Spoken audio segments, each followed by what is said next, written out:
Oh. What's up, ladies and gentlemen? We are back. Are we there? Is everything good? It should be in a second. Oh, wait, I got to turn the screen off. There we go. Now they can see us. I was like, that doesn't... It's still the screen. Yep. It's going to take a second to transfer everything because we have that lag. Okay.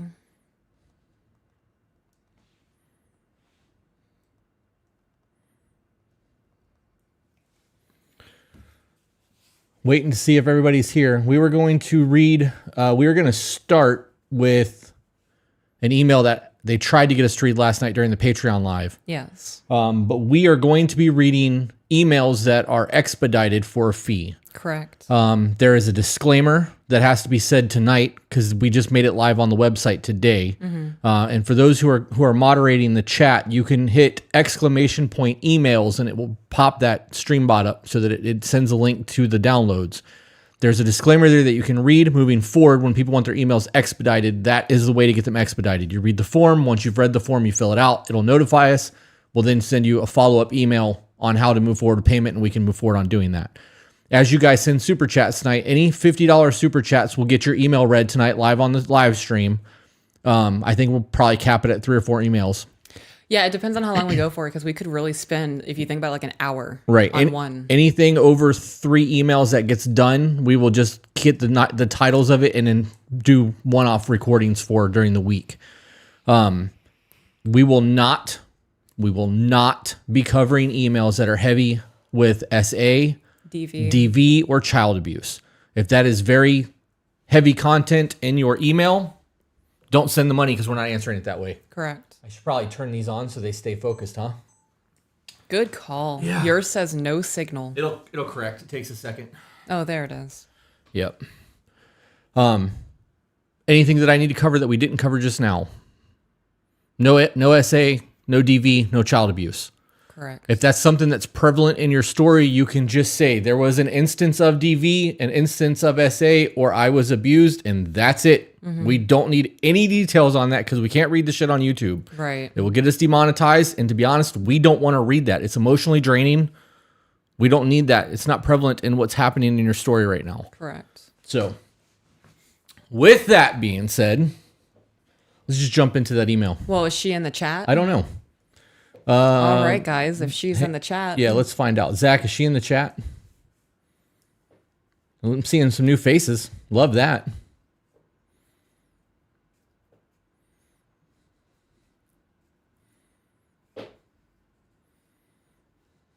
Got a lot of new people in today. Yep, that's good. Guys, make sure that you're subscribing to the channels. I see somebody tried to do it, but because they're not a mod, they cannot. However, I can because I have the powers of the YouTube gods. Hello from Nashville. I want to do Tennessee again soon. Oh, I love Tennessee. Jen said nope, she left. All right, so then, oh look, Jeff Graham's in the chat. Oh shit! Hey Jeff. So let's do a little bit of Q&A. All right. And then we'll give her like 15, 20 minutes. And if she's not here, we'll just jump into that email. Okay.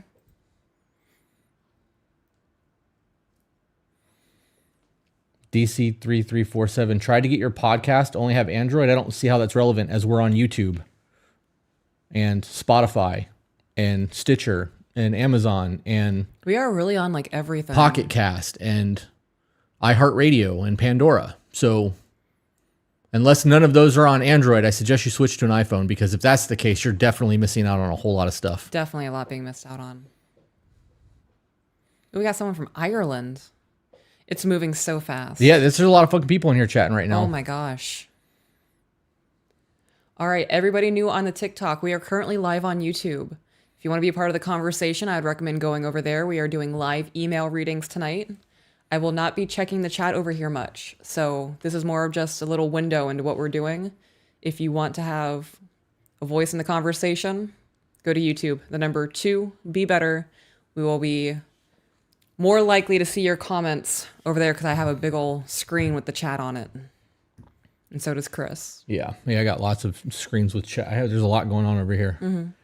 We recorded episode 26 We did. That's done. We recorded a 3-hour side piece today for the first time. Yes, and it was all over the place. It was a fucking train wreck. A lot of information, though. I feel like a lot of things people don't tend to think about. It's going to really jog some cogs in their minds. Yeah. We are changing the name of the side piece. We are, and I love it. It is Ruminations and Revelations. Yeah. Yeah. People really love that red on peaches. Yeah, thank you. It's actually a dress. So it's come down in the back and has like a little ruched part right above the butt. So it makes it look like it's snatched, as they say. There was a comment here from, the name of chat's moving fast. Where was it? Damn, is it gone already? Oh, Papa Dad Guy. Can anyone email you guys, and how much do you charge for advice? Yes, anyone can email us, and we will absolutely get to your emails as long as they don't contain DV, SA, and child abuse. We are 3 to 4 months behind right now. We are. We are doing these live streams on Sunday nights as an expedited email so that people have emails sent in to us that would like to have them read ahead of time. It is a $50 fee. Mm-hmm. You pay the $50 on a super chat, give us the name of the email. We'll dig up the email. We'll read it live so that if we have questions, we can actually engage with you in the super chats or in the chat bot as we're reading the email. Mm-hmm. So it's almost like a live coaching call kind of versus us guessing scenarios. Mm-hmm. So, yep. Love that. Someone just asked Peaches, will you ever dye your hair another color? We literally just had that conversation. Right before we went live, I told Chris you need to start thinking on other colors because I just dyed my hair a week ago and I already have to touch up the pink. I love that you guys are giving us supers already. That first one that came through was from Dakota. I am very, very much looking forward to doing an interview with you on Tuesday. I think that I'm going to have you record on your end as well and then upload to a Google Drive document so that we have clear video and we're not relying on the Zoom crap so we don't have turd quality content. When are you doing that on Tuesday? I don't know yet. Probably in the evening. Okay. Yeah, after the kids go to bed. There are actually people popping over from TikTok. I love that. I love that. You guys that are new here from TikTok, make sure you subscribe to the channel. We are almost to 75,000. We are. I think that that's going to hit tomorrow or the day after. Where are we at? 73,381. We are less than 2,000 subscribers away from 75,000. Almost 1,500. I don't understand why everybody's so confused about this. Somebody said, so I'm confused. Is this like an advice pod that you have to pay for advice? No, you don't have to pay for the advice. You can send the email in, and when we get around to reading it, we will. But like you said, we are about 3 to 4 months behind at this point. Right. And in the event that you want your shit expedited and you want to have it read on a live stream where you can actually interact with us while we're doing it, it's $50. Correct. But we don't charge to read emails. They just get put in a bin and we get to them when we get to them. Yes. The emails, guys, is tobebetterco@gmail.com, and I will one more time post the... There you go. Don't have anything specific to say, but wanted to give a little. Thank you for the super chats, guys. Thank you for the super chats. Barry Sell a Meeps. Maybe I got that right. Maybe not. I love you guys so much. I strive to have a relationship like yours. You can have it. It just takes work. Melissa Hunter, love y'all. Great vibes. Thank you. Thank you. All right, let's jump into that email. Okay. So the email is titled "Too Young to Know?" ? Hi, Peaches and Chris. My name is Audrey. And I just fucking said her name. Yeah, it's all right. It's all right. Just don't do it again. Well, I usually try so hard to filter that shit out. You guys, you really need to know, if you want this to be anonymous, don't include your name. Right, because you were so on autopilot when you read. I really was. I was like, all right, here we go. I am currently 25 years old. I will try to compose a clear and elaborate email for you guys and hope you can tell me how it is and help me. I understand that I am very young and that in your eyes, my situation may be futile. Don't hesitate to say so if that is the case. Also, disclaimer, I am French. I apologize in advance if sometimes the way I compose my words doesn't make sense or is harder to understand. Luckily, our screeners doctored it, so it should be a little easier for us to understand. Also, if English is not your first language, don't apologize to me. Yeah, because you're way ahead of us. Like, come on. You probably speak it better than majority of the people here, including me. Yeah. Did you hear how I just said speak? Say beneficial, babe. I can't. Impossible. How about canary? Salmon? Canary. I like the way that I say it sounds. Sounds like italics or something. Yeah. You're speaking in italics? Canary. Yes. Okay. Tell me that doesn't sound fancy as fuck. Sure.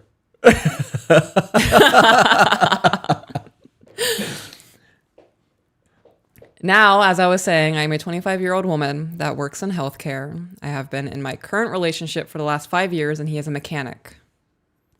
Okay.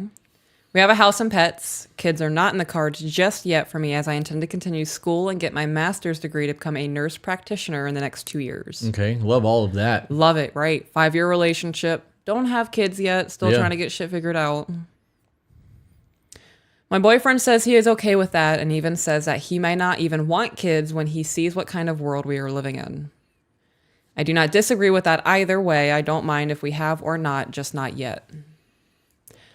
Well, I would recommend actually really sitting down and figuring out whether or not you want kids. Because when you're in your 40s and 50s and look back on your life and regret not having children, that's going to be a problem. Yeah. Those are definitely conversations that need to be had before you get married, too. Or you do have children, you look back on your life and you're like, I did not achieve anything I wanted to. I didn't even finish my master's. Yeah. So I would really put some thought into it. I have a hard time determining if I'm staying in this relationship out of habit or if we can actually thrive together.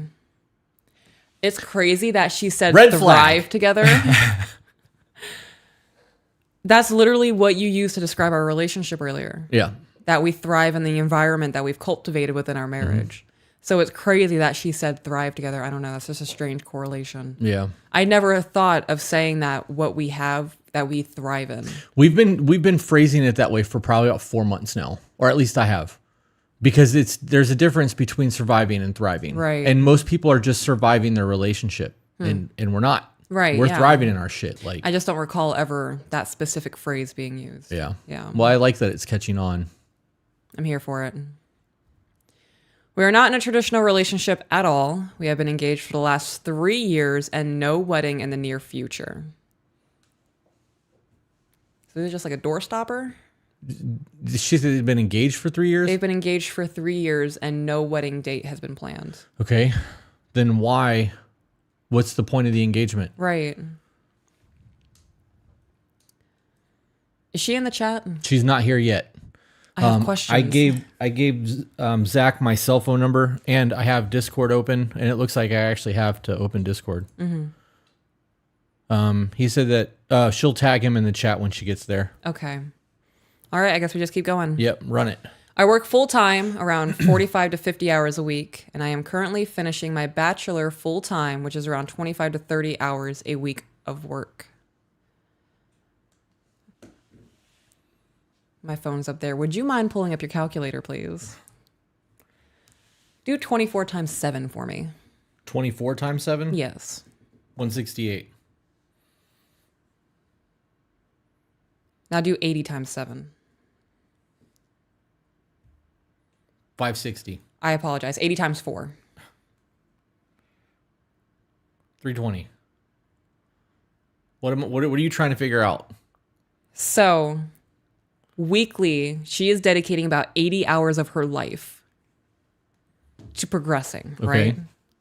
So I'm trying to figure out how much monthly she is taking to progress in life. So how much time does she actually have to like fuck around and whatnot? Well, I mean, if she's working and schooling full time, not much. Right. It's 80 hours combined, like at max. Yeah, there's not much. The sleep schedules aren't right. Like there's a whole lot of sacrifice being made at an 80-hour work week. Well, I'm somebody who needs like the actual numbers to fully understand the extent of what this person's living.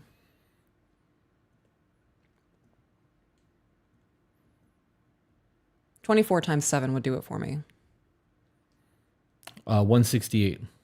Can you do 168 minus 80? Is that 80? Yeah, it's 88. She doesn't have much time. She's got enough time to eat, sleep, and repeat. Right. I do not have a loan to go to school, and I pay 100% of that and split 50-50 everything we have together, the house, pets, food, bills, etc. I am very tired when the end of the week arrives, and he kind of blames me for not having the energy to have sex and or do the chores in the house. On his side, he is finished with school since we are together, and he is working 40 hours as a mechanic for a very popular company that is making peanut butter. He's not a fucking car mechanic? No, I mean, if he's working on big machinery, he's working on big machinery. Do you realize this is the second nut email that we've gotten? I know! That's why I'm so excited about it. The first one was a peanut inspector. Right. What are we looking for? Nuts. Oh my gosh. And now... So where she's at right now, he's graduated from school and only working 40 hours a week. So, she's dedicating out 80 hours of her week to leveling up. Correct. At 25 years old. Yeah. He's getting mad at her because she's not taking care of the house and not putting out enough. Right, but what is he doing? Right. If he's at home and she's gone 80 hours a week, he has and 40 he's only gone extra for 40, hours a he week should in be the doing house. that. This is the teamwork conversation that's going to be really prevalent in episode 15 of the side piece, because we talked about teamwork real fucking hard. We did, yeah. You struggle right now while you're young as a couple and fucking grind and get to the point where you're going to live real well in your 30s, and you struggle together. You build a foundation from that, and you guys hustle and grind and work to get to where you're trying to go. If he's not willing to help you and grind and suffer with you, he doesn't deserve the reward that you're going to get when you get to that point. Correct. I don't like that shit. Me either. Every time I try to explain the way I see the situation, I have 2 full-time jobs and we have responsibilities, and I always do the best I can with our schedules to take care of everyone in the house. We do not have kids, but I swear you guys, I figured I would get a dog with so much anxiety that I feel like I have one. He states that he always has to make sacrifices in order for me to thrive, and that I do not do the same for him. Let me give you context. Okay. That dog comment didn't make sense to me. I don't know, but don't get a dog. You don't have time for a dog. I don't know if there was like facetiousness there or if she was being serious. You don't have time for an animal. Don't do that. 2 years ago, I went to work up north as a nurse with First Nations. I asked him before I went, and he told me he was okay with it. Ooh, I don't know how I just zoomed in like that. Okay. So she asked, he knew it was kind of a schedule. He knew what kind of schedule it was. 9 weeks up north for 4 weeks at home. 1 year in, he started to tell me how he was unhappy with the situation, that he was tired of taking care of the house by himself. Wait. He was fucking at home by himself. Right. Does he need a mom? Apparently. Okay. What gets me is that he's the only one living in the house at this point. That's my point. So how is it becoming unmanageable to the point where I need you to come home? I can't do this by myself. You know how easy it is to keep a house clean when you work 40 hours and you're never fucking there? Oh my God. Do you know how spotless my apartment was when I was only there when I had the kids? Yeah. Yeah, I do, because I saw it. Holy shit. Somebody said you get Peaches her own PC, dang it. Would you like to elaborate on your $7,000 computer setup? I'm so confused. What do you mean get my own PC? Because you're using the iPad instead of the monitor that's on your desk, or the $7,000 gaming system that I built that's sitting on your fucking desk out there. You need a computer, dang it. That screen is so big, I literally have to go like this to see what I have on the other side. Dang it. So if we're talking about it. I played zombies on that monitor and it scared the fucking shit out of me. I would love to play Outlast on that. It goes this way, and I was in here playing, and like somebody said something, and I looked over out of my hearing, and that fucking zombie was on the screen, and I almost came out of my chair, dude. That's hilarious. Also, I love playing horror games, totally off topic. But when I was thinking about becoming a Twitch streamer, I was going to do horror games. There's a game that Hope and Sean play that, do you remember that conversation? Like, I don't know. Sean screamed like a girl and had to like take his headphones off and ran and turn the light on. It scared the life out of him. What? Yeah, we'll have to figure out what No that is and fucking stream way. you watching it. Yeah. Okay. Yep. Okay, let's get back to the email because All we will right. totally side rail.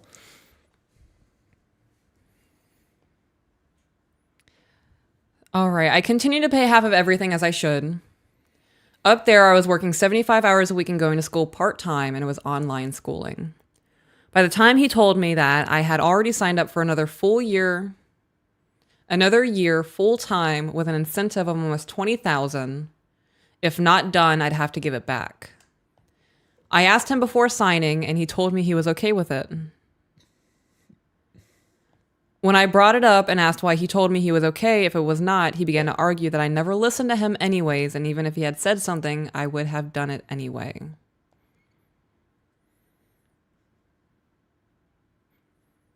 I have such a low tolerance for bullshit. I would have been like, oh, this is how you feel? Go ahead and pack my shit. Oh, really? Yeah. Like, All I can think of is that. Why you asking all them questions? why you asking all them questions? That's how you feel? Oh, man. So, yeah, I have a very low tolerance for bullshit. I'd be like, I'm not about to do this with you. I asked you if you were okay with me doing this. You told me yes, and I just signed on and got a $20,000 bonus that I don't have the fucking money to anymore. Right. So you're going to give me the $20,000? I don't know if she spent it or not. Yeah. But that's how that conversation would go because I'm not about to give that money back. Yeah. I'm not a fan of anybody being in somebody's life that doesn't have a hustle mindset and being with a hustler. Like you are never going to progress if you've got people holding your legs while you're trying to climb a ladder. I'm good. Red flag. Second one. I need to get my... I know they have asked. It's been in the chat twice now. Or at least I've seen it twice. Yeah. I strongly oppose to that point. Mind you, in the last 5 years, we learned a lot on how to be with each other, but we are far from perfect.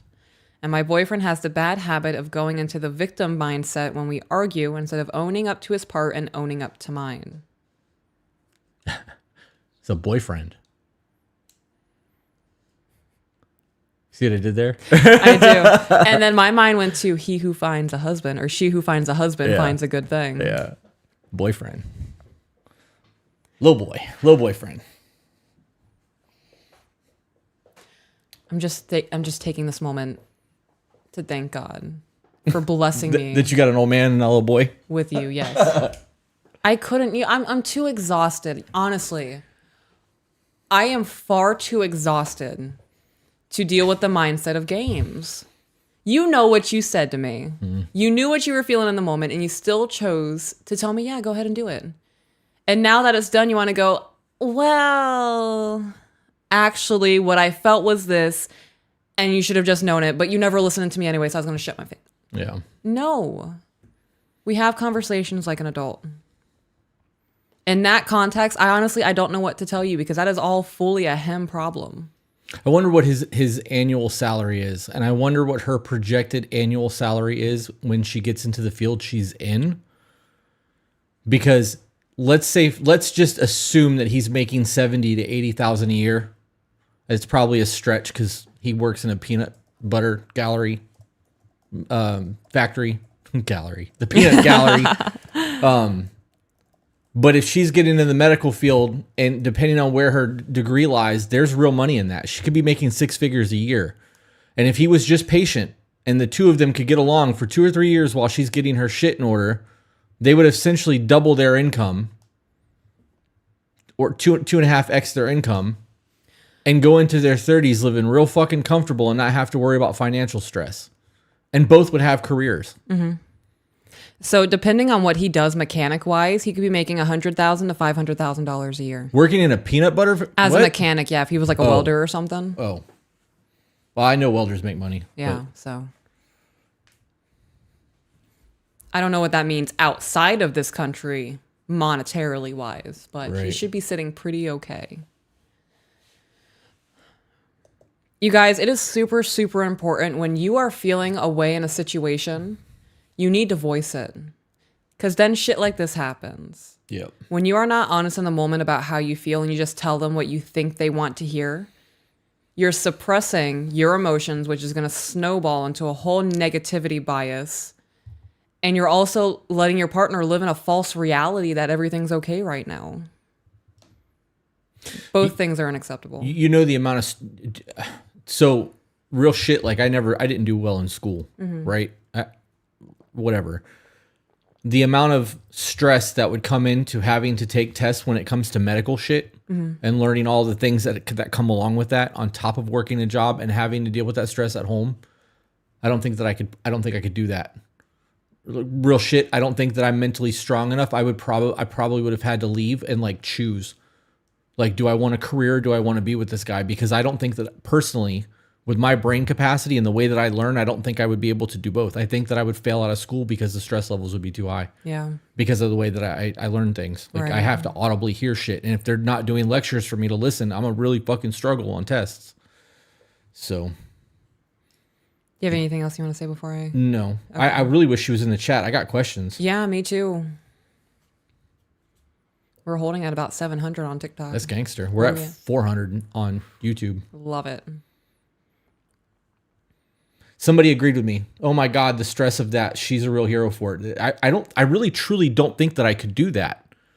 I think that I would get so overwhelmed that I would not sleep anymore, which wouldn't allow my short-term memory to retain things, and I wouldn't be able to test. I don't know. Yeah, I get that. Yeah, it's wild. On my part, when he goes there, I begin to put it back in his face, and I nourish it until we start screaming at each other, and we go no contact for a few hours. So she's matching that energy. 100%, yeah. So don't do that. Yeah. We do not match energy here. When you start matching energy and they're already elevated, it's just going to elevate them further. Yeah. Yeah, you're not resolving problems during conflict. Right. That's like knowing that your uncle in the family gets aggressive when he's drunk, and then you start trying to pick a fight with him. Come on. I mean, if he's drunk, it's easier to beat him up. I'm just saying. If you're going to pick the fight, that's the time to do it. You have an advantage if you're sober. Okay. Nothing, huh? What am I going to say? You're wrong. No, because you're not. He's not going to be agile. He's not going to be quick on his feet. He might get a good few hits in that. Maybe. Like he's walking on a ship. It's not going to work out, but I'm not going to advocate. Beating up your drunk uncle.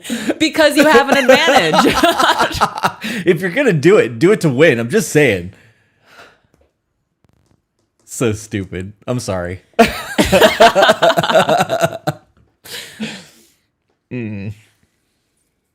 So we don't match energy.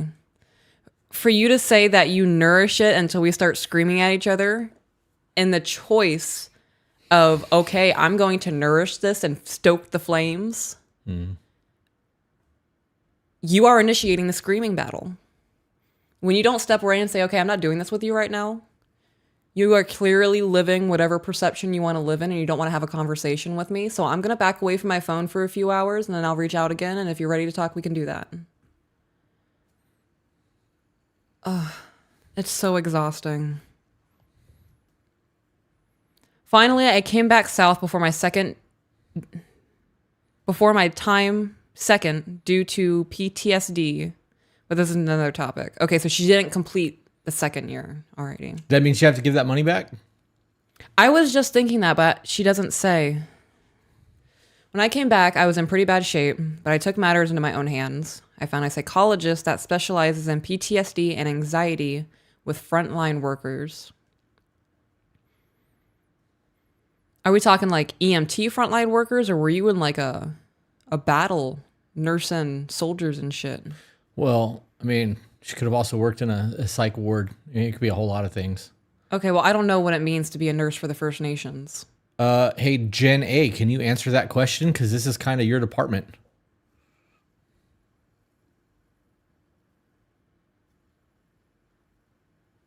Okay, you have to sort of buy out the contract. Well, there you go. But I need to know what it means to work for the First Nations. There's a delay. I know. Okay. I thought you were just like, okay, now back to the email. No. I'm just reminding you there's a delay. Okay. I appreciate the reminder.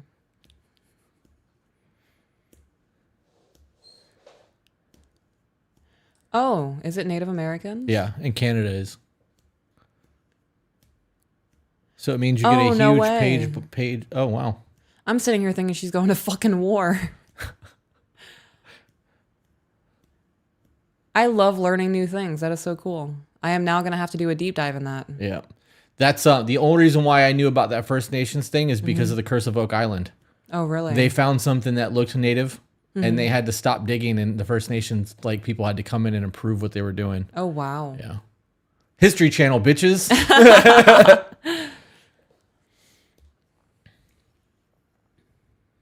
Okay, so she came back. I took medication, but if I am honest, it was fucking me up more, so I stopped and focused on therapy. Feel that. Same. Next month, it will mark my 1-year mark since I came back, and I feel a lot better. I changed my work, and I'm not working so close to the situation that traumatized me. Smart. I'm glad that you were proactive in trying to course correct.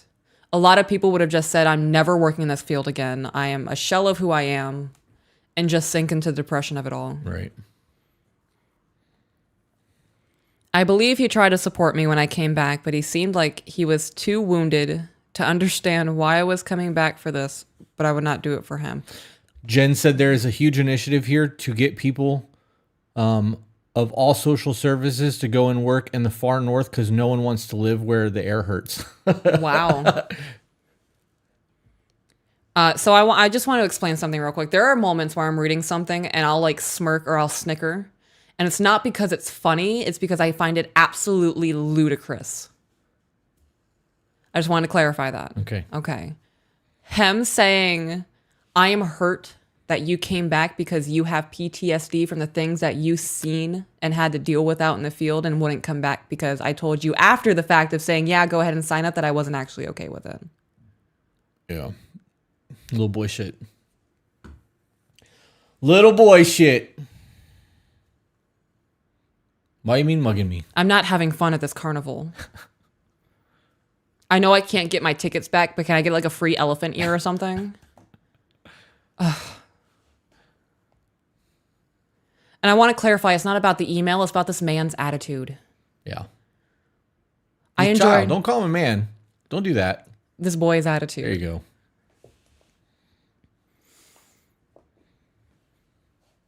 Where is the humanity in it? Where is the babe? I hear that you're really going through it and you are so fucked up from the things that happened to you. Come home. Yeah. I'm here for you. I got you. I know it's hard for you right now, and I'm going to be your crutch through all of this until you're back to you. That's the right answer. No, he wanted to be a little saltine cracker that's been soaking in water. Ugh. Little soggy ass. Calm down there, Cheeto. I'm spicy tonight. I see that. I think it's the red dress. It's the flaming Cheeto. Oh yeah, like some Takis. I learned today from Dakota Yes. that hot dogs are American tacos. That was exactly my fucking response when I saw that and texted him, and I was like, that's genius. I'm sorry. I need you to repeat that. Hot dogs are American tacos.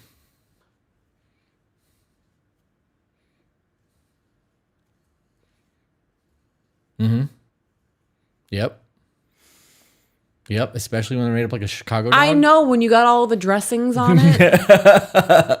Fucked me up when I heard that I shit. You're not wrong, bro. Genius. Did he just think of this? I don't know. It was on TikTok. It was on his TikTok. Wow.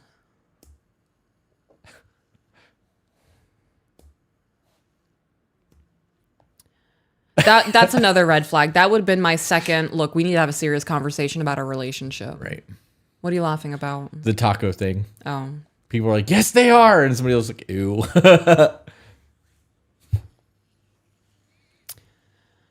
Okay. I do not believe in his needs being more important than mine, as I had said earlier. We do not have a traditional relationship. So I'm going to pause. Are you correlating that in a traditional relationship, as a woman, I believe that the man's needs are more important than my own? Well, we didn't have that discussion today. That was not part of our traditional conversation from Side Piece 15. No, it wasn't. I'm just wondering if she were in the chat, she'd be able to clarify for me. I just want to clarify. Your needs as the man in the relationship are not more important than my own just because I'm the woman in the relationship. That is not how a traditional relationship is outlined. So if anybody thinks that way, I would recommend listening to a podcast that kind of dives into what it means to be in a traditional relationship. Yeah. Maybe one such as this. Two really attractive hosts. Who complement each other really well. They do look good together naked. Bow chicka wow wow. Bow chicka wow wow. Can you turn my camera off for a second? Can you go to that screen?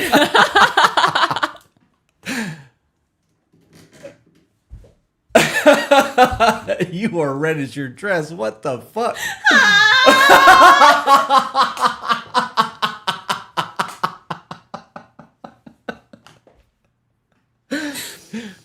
So stupid.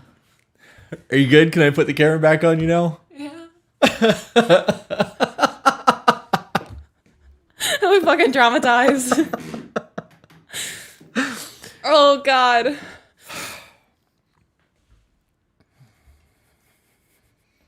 Dakota said that it was his thought and he didn't get it from somewhere else. It was a very impressive thought, Dakota. Good job. Yep.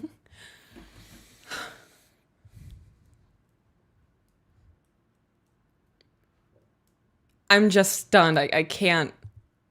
Come on, that was funny. That was good. Abraham Lincoln. It's not Abraham Lincoln.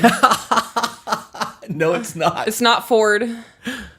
Oh, my God. You're really struggling over there, huh? Come back to reality, babe. Ronald Reagan? There you go. She's back, ladies and gentlemen. Okay.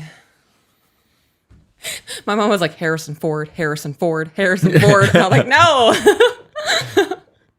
That's funny. Whew. Okay. We do not have a traditional relationship. He is the biggest... He is not the biggest provider in the house. I am. When I talked about going to do my master's 2 years full time, which means I may not be able to work as much or maybe not at all. Really? I don't know the level of schooling that would go into that. I mean... I would imagine that stress and everything that she's got going on in life would be a lot. Mm-hmm. But if she's the breadwinner and she's going to school full time and he's barely pulling his weight financially, there's no way that he can support her to do that. Right. Well, my only wondering is... This is why I don't want our daughter to move out until she's ready to get married. Right. My mom did her master's. Yeah. Working full time. But in what? She did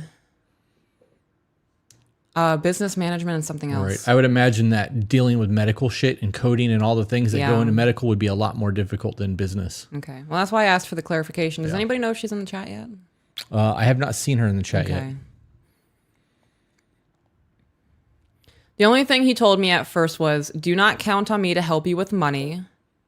You decide to go, you figure out how to pay your half of everything.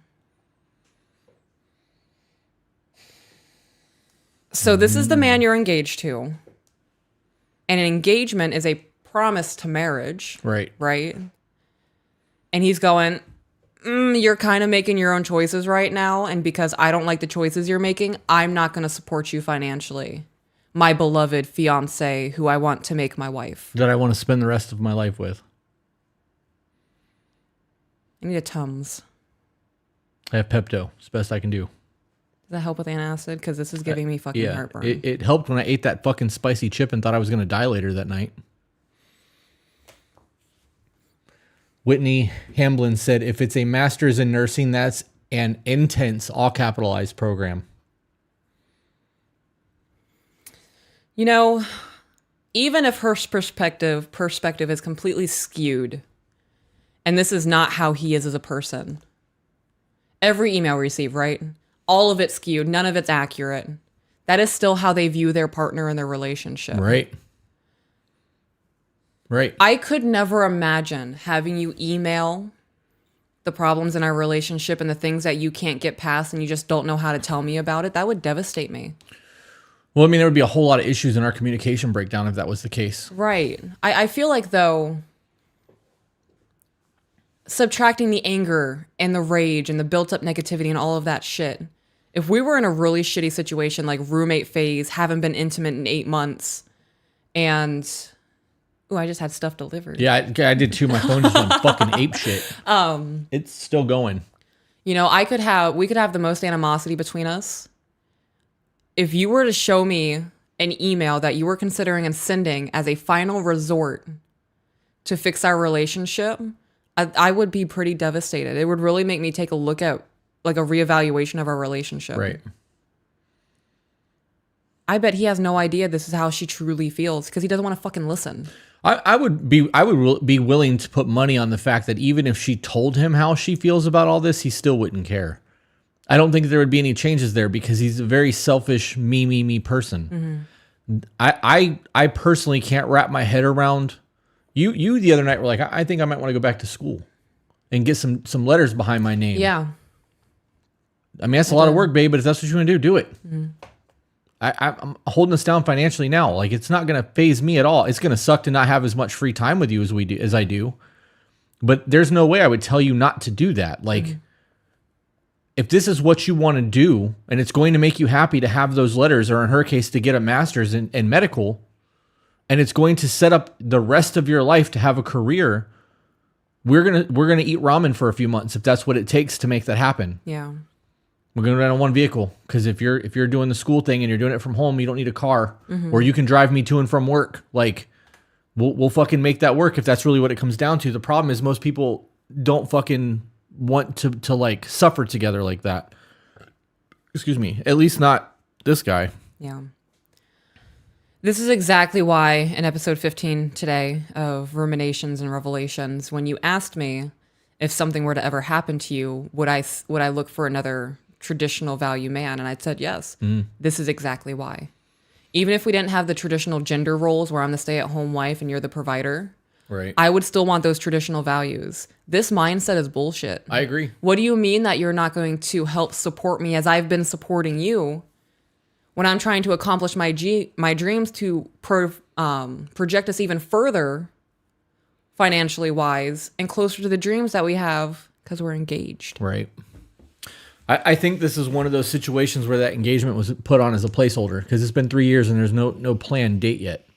Like, that conversation should have happened by now. My vape just died. How unfortunate. This was maybe 2 to 3 years ago. We are there now. I am awaiting my acceptance letter in the next few days, and his words have changed. He is now ready to support me as much as he can financially, emotionally, etc. I do not believe him. I think he says that now because he realizes that with new diploma and job, I will make more than twice of what he is making in a year. A part of me is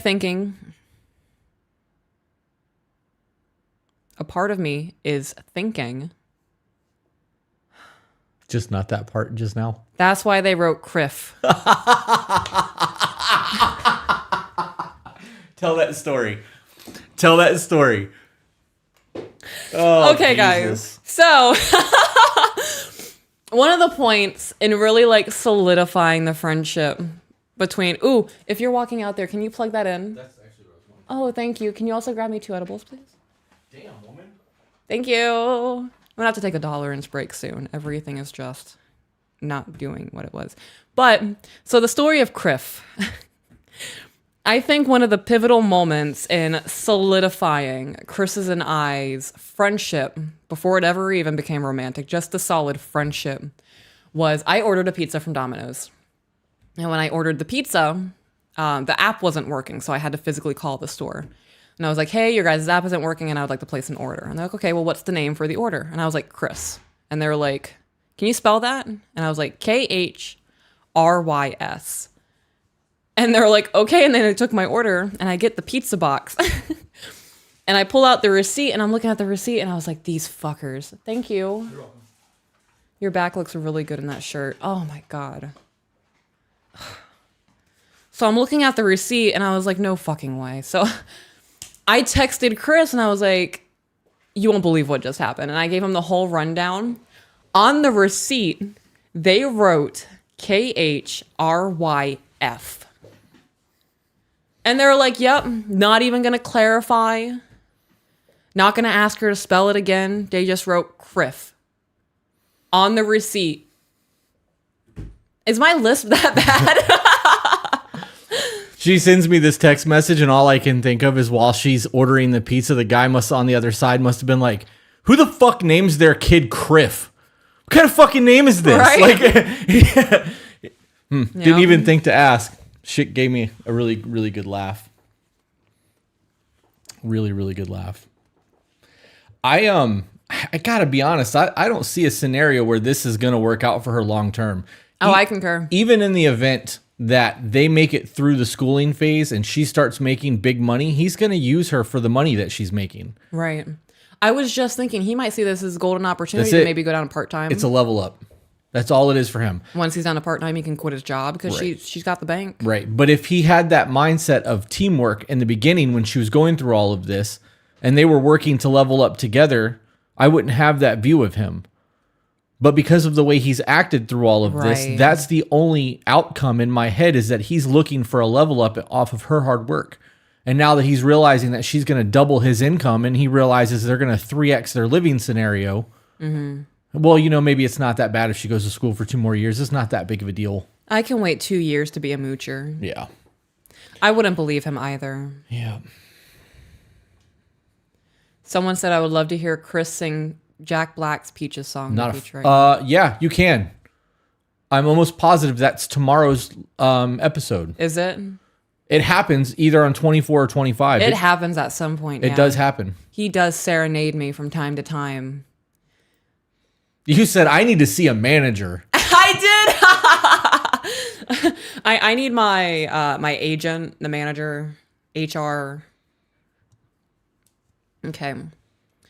Part of me is thinking that he may want to provide now to have leverage later to take advantage of my financial status. Yep. I may be wrong, but it's not leaving my brain. Well, I mean, everybody in the chat feels the same way. So I agree with your brain. This is why I want to do emails like this live, because there's so much feedback. Right. I do not know what to do and what to think. Everything we have together, I always said it was only material, and no material will ever keep me in a shitty situation. So you said everything we have together, I always said that it is only material, and no material will ever keep me in a shitty situation. Meaning she's not letting the items that she owns her. She's willing to walk away from all of it. She said, but I am not sure if I am applying it and don't realize it. Okay, so are you saying that what you guys have together is material? Like your relationship is based off of materialistic items? Oh, I don't know. Like you guys moved in together for financial gain and there was never really any love or intimacy there? I need clarification.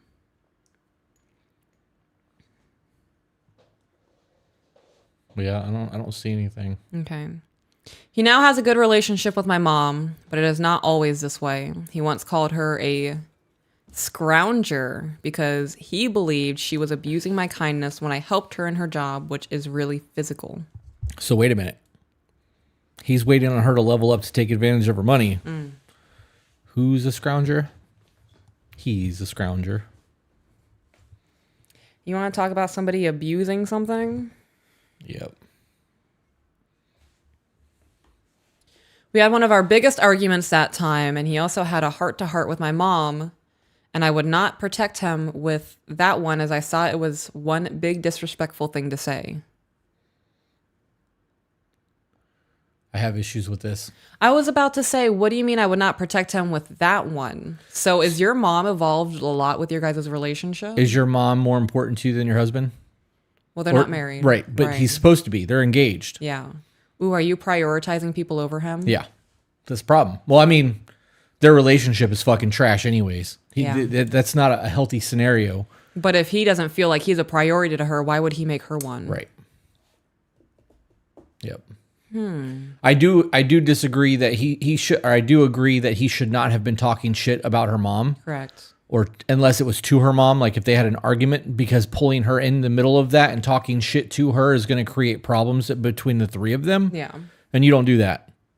If you got a problem with your significant other's parents, you just keep your mouth shut and avoid them. Like, why are you trying to make a whole bunch of unnecessary drama that way? There's so much wire over here. I don't know where anything goes anymore. I'm frustrated with it now. I'm not going to touch it. I do not have a relationship with my dad, but he finds a way to bring that back in my face once in a while when he is angry because he says I get mad at him because he is a man and I hate all men because of my dad. You just need to move on. Find an actual adult to be with. Yeah, that is, Did you say you hate all men because you didn't have a father? Or is that something he's just made up? Even if she did, why throw that in her face repeatedly? Do you think that's going to somehow go, wait a minute, you are right. My dad's a piece of shit. It's not all men. You're correct by throwing that in my face over and over again. Damn, I see the light. I see the light. Well, what if during their arguments where she's escalated to the point that they're screaming at each other and she goes, see, this is why I fucking hate all men because of the shit you do. Yeah. I mean, that could be a thing too. Yeah. Throwing that shit in anybody's face like that's not going to fix anything regardless of where it's coming from. I have a lot of things to blame myself for in this relationship. A lot. I feel that my lack of sex drive with him, not that I have one with anyone else, is like it is because I do not trust him anymore. You want to talk about that? Because we've talked about that at length. Trust in the relationship? Then safety. Oh yeah, well that's her next sentence. I do not feel like I'm safe in my relationship or that I can depend on him. And that's why you have no intimacy and no desire for sex. Not even just the sex drive, the want to not touch them. I wouldn't either. If I don't feel safe with somebody, if I feel like in any general sense around anybody, if I'm not safe near them, I'm going to try to get away. Yep. That unconsciously, or in her case, consciously knowing that she feels unsafe with him, women's intimacy and physical intimacy, sexual desires is directly correlated to their safety. It has been proven, psychologically proven. If you feel unsafe, your sex drive is gone with the guy that you're with.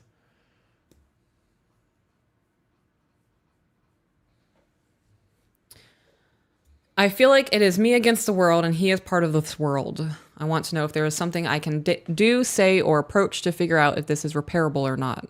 If that's really why you feel, why would you be trying to repair it? Like, if you truly believe that foundation is that fucked up, why are you trying to save this instead of just trying to move on with your life? Yeah, that, in my opinion, once that trust is gone, I wouldn't even trust him to actually be genuine in trying to repair it. Yeah. If I were in this situation, if this were me, putting myself in her shoes with everything that she's included in the email and the things that she has gone through and the way that she has described his reactions, I would not try to repair this relationship. Right. He does not value her. There is no respect. There is not that loving, you are mine and I want to make you happy. Right. I'm good on that. She's at fault in a lot of this shit too. Right. The escalating arguments for the sake of arguing. Right. This is a very one-sided thing. But some of the shit that's in here is unforgivable shit, in my opinion. I agree. I think that they could both be really dope people, but just not really dope for each other. I concur. But well, we read her email. She's not here. that's all right. She'll be able to watch it as a follow-up. Now what?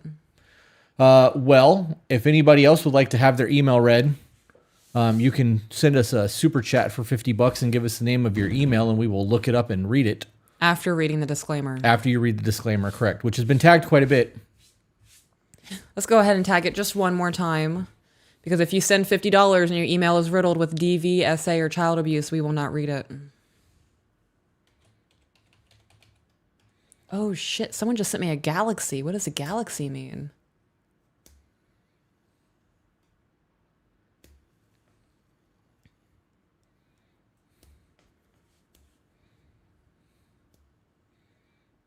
You guys got any questions? I know we got some super chats. Let's see what the super chat said. I have 7 messages from Zach. Canada's average for a nurse with a master's degree is 93,000 Canadian. So now we know that. I'm sorry, I need you to repeat that. Canada's average nurse with a master's degree is $93,000. Like what she makes yearly? Yes. Really? Yep. He said to have Peaches plug YouTube for TikTok when the email is over. Have Peaches plug YouTube for TikTok. Hey, TikTok. In case you're not aware, we are currently live. Holy shit. Someone sent a galaxy, which is 1,000 coins. Oh, wow. Look at you. And now I'm under the ocean and there's a purple jellyfish. Y'all are fantastic. Thank you for the support. So as I was saying, we are currently live on YouTube. So there is a whole chat over here that Chris and I are interacting with. Here, you just kind of have a little window to what's going on. But if you want to be a part of the conversation, I would recommend going over to the YouTube. We are 2 Be Better, the number 2 Be Better on YouTube, currently live, doing live email readings. Plug is done, AJ. Somebody said that Canada is 120,000 a year for a nurse, so those numbers may be different. Anyways, we got some super chats. Amanda Marshall, 1399 said, been listening for months on Spotify and clips on TikTok. 30 years old and going on 13 years with my spouse. Our relationship has been on autopilot for years. You guys helped us so much and just want to say thank you. Amanda Marshall, you are welcome. I'm glad your relationship is no longer on autopilot because that sucks. It really does suck. Yeah. Just going through the motions every day. Emma Carpenter sent $4.99 and said, I've listened to every podcast you've posted, and I am a member of Patreon. Y'all have helped me become a better partner. Thank you for what you do. I love that. Same. Kate Hawes, $5. My husband calls his favorite dark chocolate almond milk nut milk. What? That's what it says. My husband calls his favorite dark chocolate almond milk nut milk. Brittany G. Nelson, $20, says, I have a really cool idea suggestion. Praise reports testimony emails about what we did to be better and get out on top. It is so hard for me to retain what you're saying to me. The edible's hitting you already? Huh? Said the edible's hitting you No, already? it's hard for me to retain what you're saying. Yeah. I'm not physically reading it, so. Do you want to read a thank you email? Yeah, we can read a thank you Yeah, email. dig up a thank you email, but I'll wait and see if there's anything going on. Did we just kick somebody? Did somebody get kicked? Yeah, some dude named Rob. And they're just saying Rob things. Thank you, emails. Thank you. Thank you. Somebody says you're fidgeting a lot with your hands and asking if you're okay. Who? You. Me? Yep. I don't know. Yes. Yeah, I don't know. I'm autistic. I fidget. I move things. I'm okay. Trust me, if I were not okay, my face would say it, which is something that I need to work on because I cannot control my facial expressions lately. All right, I'm picking a random one. Okie dokie. Arian Schutz said expedited emails will be every Sunday, right? Yes. Correct. And you can do that during the week. And we can either read them as an individual standalone content, or you can say in the email, wait till Sundays and we'll do it on Sunday. That way you're in the chat. I have to be honest, you guys doing it while you're in the chat is going to be a lot more beneficial than us just reading your content because we can ask you questions and get like... It's going to eliminate a lot of hypotheticals. Oh man, so many. So many. All right, I found one. Okie dokie. This one is called Thank You. You're welcome. Next. Hello, guys. Hello, guys. I want to start off by saying thank you for being who you are and staying real. The first time I listened to you guys was on Spotify after seeing small clips on TikTok and now follow you guys on YouTube. And it was like Chris reached through my speaker and shook me with his hands. Unshook me with his words, causing me to look within and check myself. I work in upwards of 50 to 60 hours a week to provide for my wife, and I'm trying my best to give us a good life. And I never let my wife forget how beautiful she is to me and how appreciative I am of her, but I'm far from perfect. I would have let my emotions slide into our misunderstandings and bickering. Misunderstandings. Leading to raised voices and stern words, leaving my throat burned and blistered. As a man who truly loves his wife will understand the last part of that statement. My thank you comes from a misunderstanding my wife and I were having that almost became an argument. And that moment my voice raised, I checked myself and stopped. I grabbed my wife and pulled her onto my lap, told her I was sorry and that I loved her. Calmly asked her to explain her side in a different way after explaining where I was confused. She was so taken aback by it, she actually pointed it out with a smile like, what was that? We have our first child on the way and refuse to raise our kid in a home where mom and dad are raising voices and fighting, so thank you for doing what you guys do. It is helping me become not only a better husband, but a better future father as well. Even if it's slowly, being better than I was yesterday adds one more brick to the foundation of my marriage, life, and fatherhood.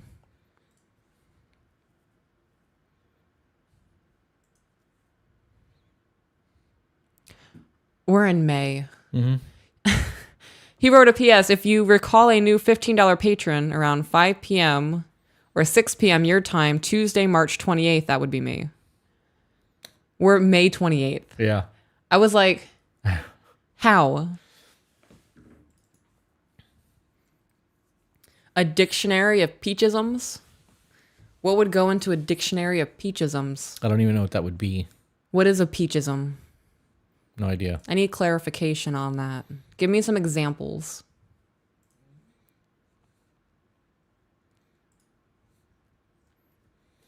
We did just get somebody filled out the form. Oh, word.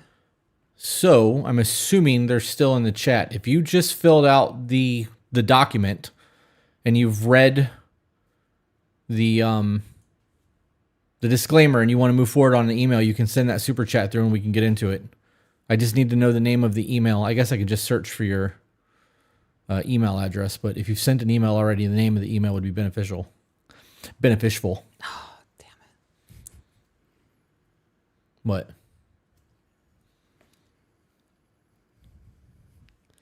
Grandma, Tommy in my class said that you said beneficial, and now everybody's saying it.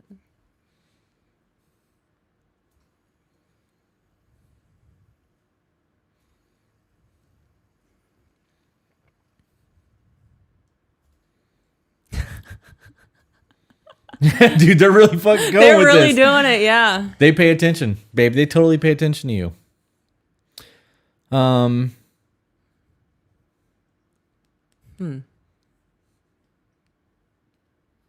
Okay. Zach said that all of the emails that are on the Google Drive have been proofread, so it won't be such a struggle. And he asked if you would like him to suggest one. Would you like Zach to pick the next email? Yeah, I have no idea what I'm looking at. All right, Zach, give us a title.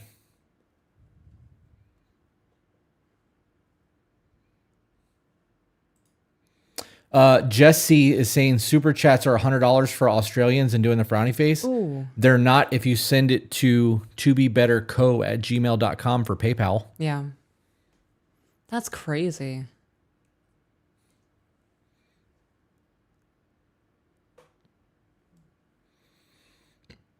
Ooh, I just burped. That was yuck.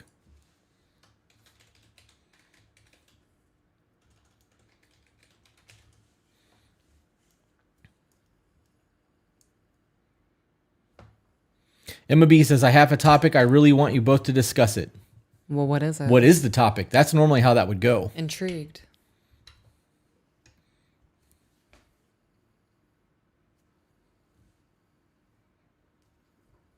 Dude, I love that we're affecting so many people. Me It's too. so wild saying everybody saying thank you that we're contributing to help strangers become better people. That's the goal. Oh, there's that $50. Oh, I do have an email and sent a Google form. To be better, question and appreciation is the name of that email. okay. Dangerous Little Devil was actually the email address on the form, I think. I'm not going to say what it was in terms of the .com, but let's do that first, and then we have one that Zach sent us. He said it's in the expedited email tag in Gmail. Dude, he's fucking on it. Expedited tag in the email. Yep.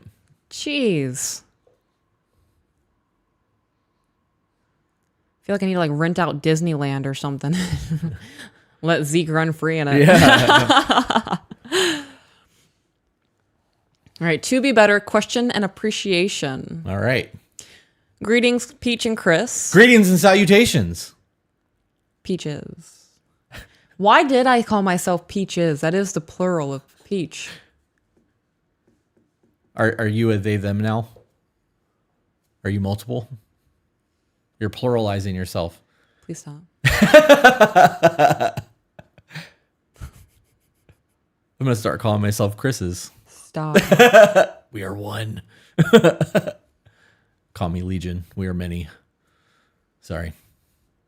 Email. Focus.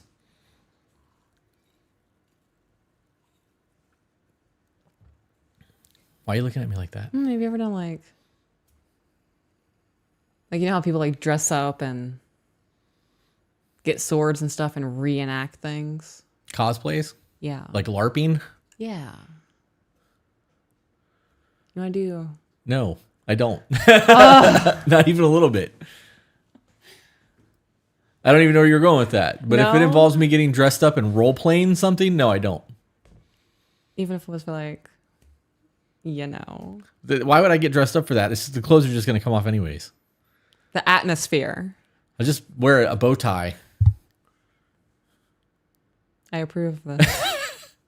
Email. We're being paid. Come on. Okay. I want to say I appreciate your content, help to others, and how you don't bullshit about traditional relationships or problems people need to fix in their own relationships. Growing up, I was abused emotionally, mentally, spiritually, and physically by my parents.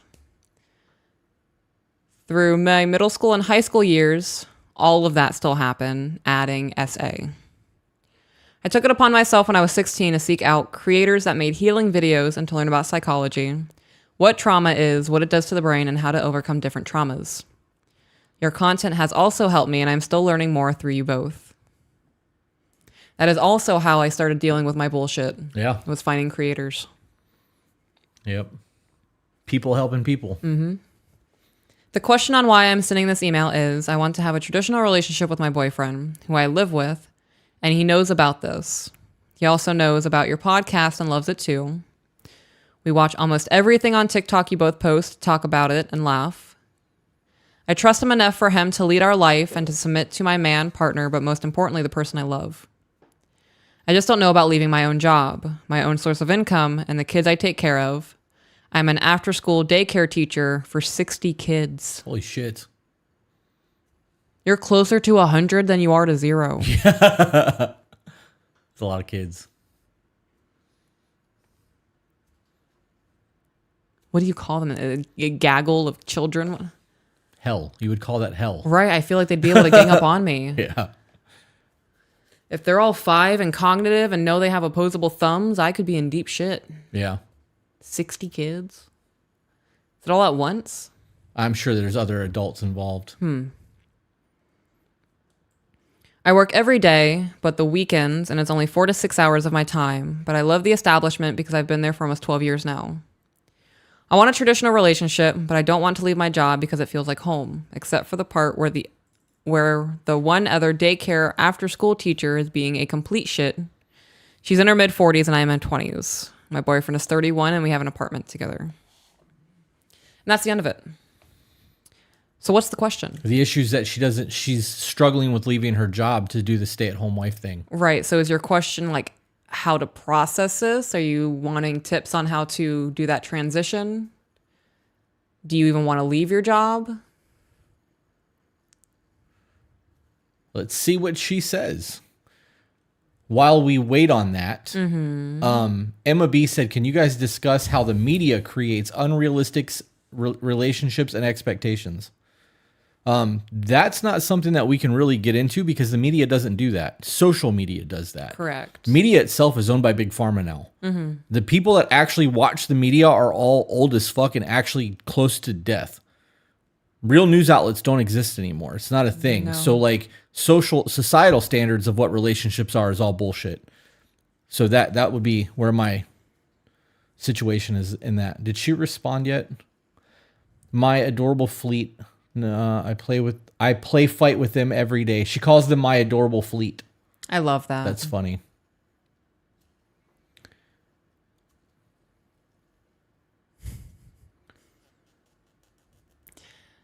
When I picked up the kids today, our son, I had him picked up right. He had his arms wrapped around my neck, and he was trying to like suplex me.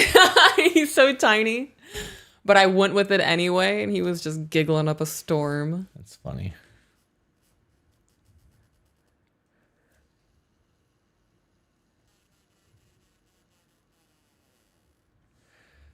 Somebody else sent in a... Yeah. At least they said they did. I don't see it, though. Maybe I have to refresh. Nope, I'm only seeing the 2. It's all right, though.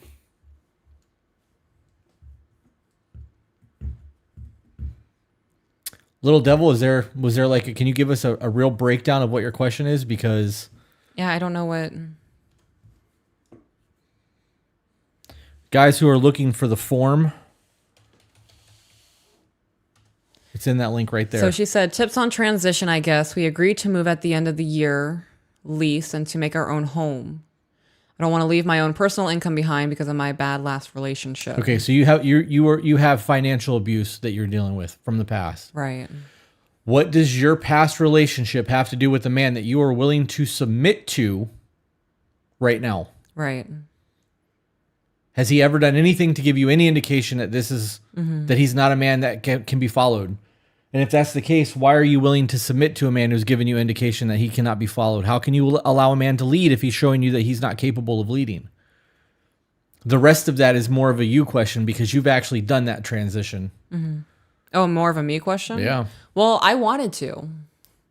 You know, when you first approached me about being a stay-at-home wife, I was taken aback because I've always wanted to be a stay-at-home wife and a stay-at-home mom. I just never thought that was going to be an option for me because of the way that my life was playing out. And in all honesty, I didn't really know that you wanted to go that far with the traditional aspects of our relationship. So it did kind of catch me off guard. It was multiple conversations. It was very prevalent in my forethought. And I took about 2 weeks deciding on whether or not it would be the right move for me, if it would make me happy. And there was a little bit of anxiety in the transition because it was new. It was change. I didn't know what to expect. You know, I didn't grow up with a stay-at-home mom. My mom worked to provide. So I didn't even know what that looked like. Yeah. And I think I've been doing a pretty okay job at it. Our life is dope as fuck. Yeah. So... But we also had stipulations in place. We did. It wasn't just you quitting your job. I put you on every account I have. Correct. Every credit card I have. Set up your Roth IRA. Made sure that that's getting the max amount every single month so that that's getting paid. We set up a prenuptial agreement before we got married, and we gave you an allowance. Yeah, I have my own bank account. And as horrible as the word allowance is for everyone. get over it. When you're single and on your own and after you pay your bills, you look at your budget of the money you have left over and you look at how much money you're going to allow yourself to spend before you fuck yourself for the next month. Wait, are you saying that they're giving themselves an allowance? Yes, you give yourself an allowance when you're a single person and you look at your budget and you go, okay, I can spend $40 at Target on makeup this week without blowing my budget. Yeah. You just gave yourself a makeup allowance. Yep. Y'all want to get offended by that, but you're okay when your husband calls another woman beautiful? Fuck out of here. I don't remember what I was saying. I just got spicy. You did a little bit. It's okay though. What were we talking about? We were talking about the financial structure and setting up a plan when you decide to not work anymore. So, like you said, you added me to every bank account. I have my own personal debit card. I have a debit card for everything. The business. I have a credit card connected to the business. I have 2 cards for this business. I have a 3rd card specifically to put gas on. Yep. 2 other cards for emergencies. And currently I don't have any cash on me, but typically you give me about $300 cash. Yeah, I didn't know your cash was depleted, but there's money on the nightstand. Okay. So that's not a big deal. I know that we, when we went to that Sister Act show, was the first time in probably a decade I left the house and didn't have my money clip. Yeah. And I felt like such a fucking bum having to ask you to get money out of your fucking emergency cash to tip that guy because I didn't have any cash on me. And I didn't want to tip him on a card. It's so fucking stupid. Right. But it was like $10. As soon as we got in the Jeep, I'm like, here's your money back. Yeah, you did. We were talking about something else though. Oh, the transition for me and go to being a stay-at-home wife. It was weird. It was really weird being a stay-at-home wife. You know, when I was working, I had to be up at a certain time, get the kids ready, get them to school, get back, shower, get ready, go to work, do work shit, pick up the kids, come home. Nothing would get done. Yeah. And then when we decided that I'd be a stay-at-home wife, I went from waking up at like 5:30 to 7. Yeah. And after I take the kids to school, I can go and work out for an hour, do whatever I need to get done, run errands, come home and dedicate myself to cleaning to make sure my house is actually presentable and all of that. And it allowed me to dedicate more time to my family. I'm sure that you noticed that you started getting a lot more attention from me when I didn't have to go to work for 10 hours a day. Absolutely. Absolutely did. The kids got more attention from me when I wasn't worried about what was going on in the piercing end of things. Yeah.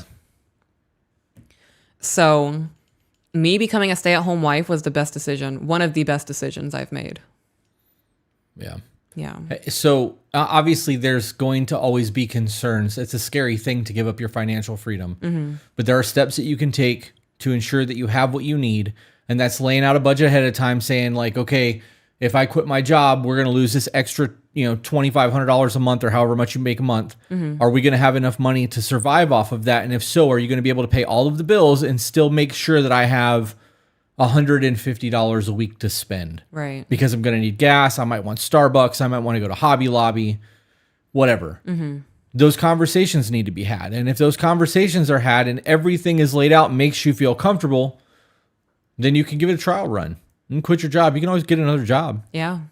But it would be better to know if that's actually a thing. But I absolutely agree. Our life got better when you quit working. Oh, yeah. A good indicator to me that I would rather be a stay-at-home wife is when I would get those extended vacations, I never looked forward going back to work. Right. I looked forward to getting back home and I can get my laundry done and I can finally clean up because I have like an extra day before I have to go back to work. I mean, I enjoy doing the podcast. Right. This really isn't work to It's me, though, not, because I literally just sit down and show up on camera and I talk to people and I give my opinion. I don't know. A recommendation, if you're not ready to fully commit, see if you have any work days. Even if it's not PTO, if you could take the weekend and get like an additional 4 days off, I would recommend doing that. And that first day, give yourself some time for self-care. Dedicate a whole day to self-care. And then after that, sit down, relax a little bit in the morning, have some breakfast, maybe greet your man as he goes off to work, and then get some things done around the house. And after about 3 or 4 hours, sit down, take a break, make yourself something for lunch. And then at the end of the day, evaluate yourself. See how you're feeling mentally. If you felt productive and you were able to get things done tomorrow, the next day, focus on a different part of the house or focus on something else you've been putting off for 6 months. When I first started doing a stay-at-home wife thing, I dedicated like 2 days to a deep clean of the house. So there was like 6 or 7 hours where I just cleaned straight. And now it's literally just maintaining. Yeah, once-overs. I spend, at most, the one area that I do regularly deep clean a couple times a week is the kitchen. So the kitchen takes me the longest out of all my cleaning, and it's usually about 3 to 4 hours. And after that, I can do whatever I want. I spent an hour and a half the other day watering my plants. And singing. And singing, yeah. Discord got to witness that. They did.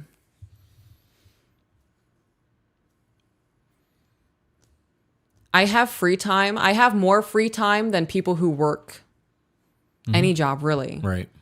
My life is still structured and I have schedules and I have things I need to get done. If I wake up tomorrow and decide I want to do absolutely nothing, my house isn't going to fall apart.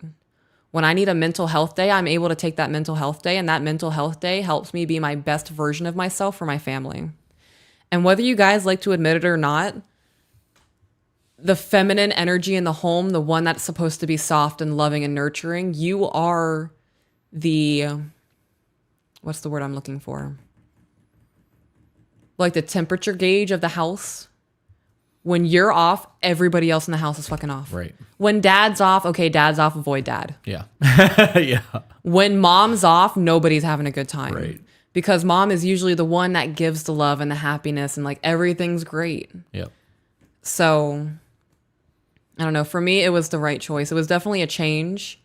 Like I said, though, it is something that I've always wanted. And I did have to put thought into it because I also had that I'm in my masculine. I've never had a man fully provide for me before. And that was kind of scary territory. And due to my childhood, I've never seen a man be an up to par man in a relationship doing I'm the provider. I care about feelings. I care about what's going on with you, all of that shit. Yeah. So it was definitely I trust him. I need to trust him. It was more of me kind of like trying to talk my anxieties and my traumas back and coping and getting over that. And once I was able to go, okay, he's never done anything. So why would I not only change the course of my life and prevent myself from having something that I've always wanted? Why would I put him in a position where he can't be truly happy because I'm not willing to fully commit to the traditional lifestyle that we both want? Do you think that people who are that I don't want to say untrusting because it's not the right word because there's trust there. She's considering it. So there's obviously trust there. Right. Do you feel that she's not 100% committed to their relationship? No, I think it is really just a really big life change for her. She's been there for 12 years. You know. Okay, well, now I'm confused. You said you're 20. You've been there since you were 8? Why would you say 12 years? She said, but I love the establishment because I've been there for almost 12 years now. So now I'm confused. Oh, yeah, I am too. You talking about her job? Yeah. I'm going to need clarification on that now.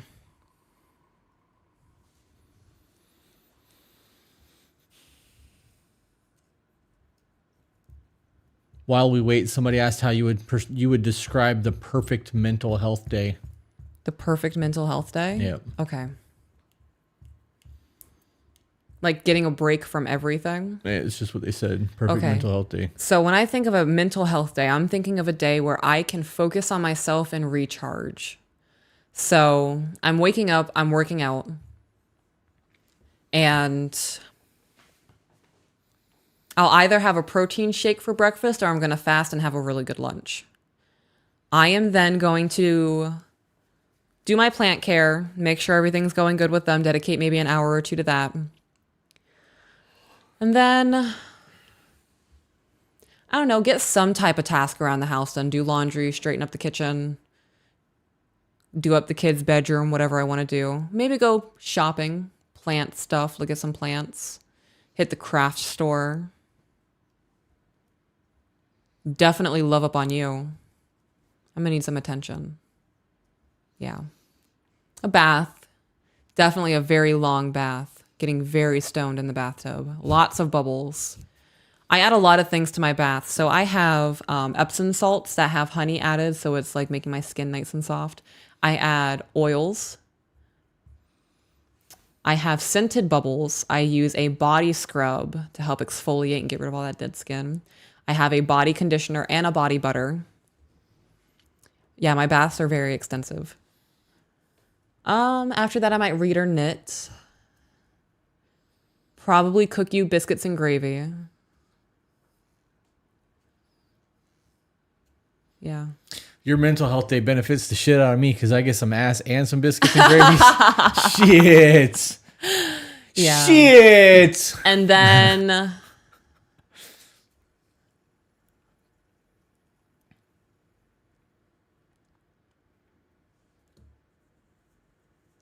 I would say some cuddling time watching Bluey with the kids. Yeah. Like they aren't being little shits. I don't have to get anything done. Dinner's over. We're getting ready for bed. And they go to bed with no fights. Yeah. That would be my ideal mental health day. Ann Larson sent a $50 super chat while we were answering the last one that says, I may be single, but you two have so much to offer. Thank you. Wasn't a super chat for an email. It was just a thank you. Okay, you're welcome.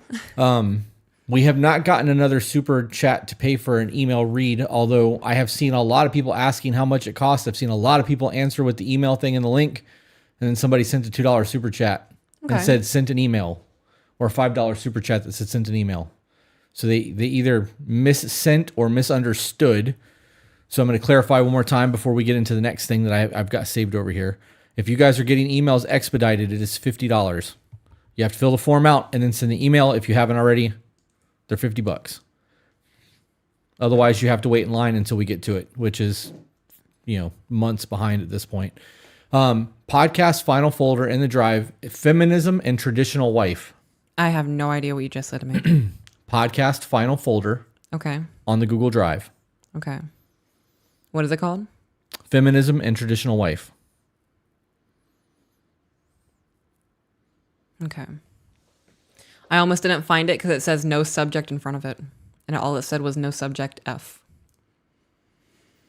All right. I came across your TikTok and then immediately found your podcast. My husband and I are both previously married and came into our relationship both having kids, and then we had one of our own. I'm a stay-at-home mom and I love it. I cook, clean, and take care of our daughter while he works.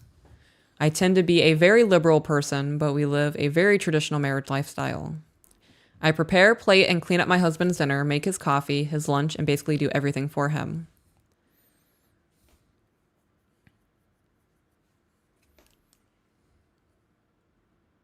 I am such an acts of service person that I would undress you if you allowed me.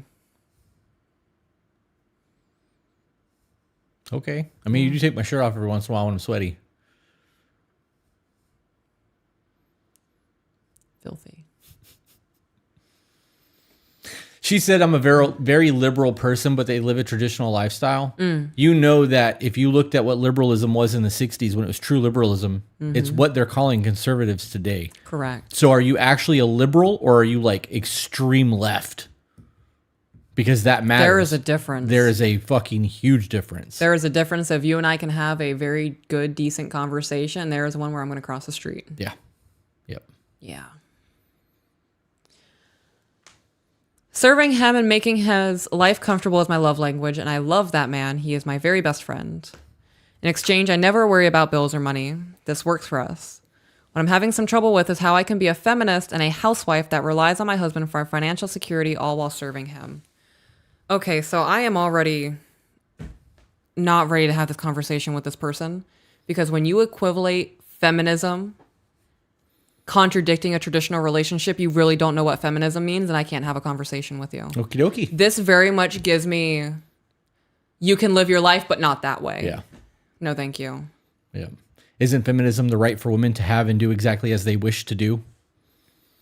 I mean, that was what feminism was supposed to be. I am a married woman in a traditional relationship, and I believe that the views that I have are true feminism. Right.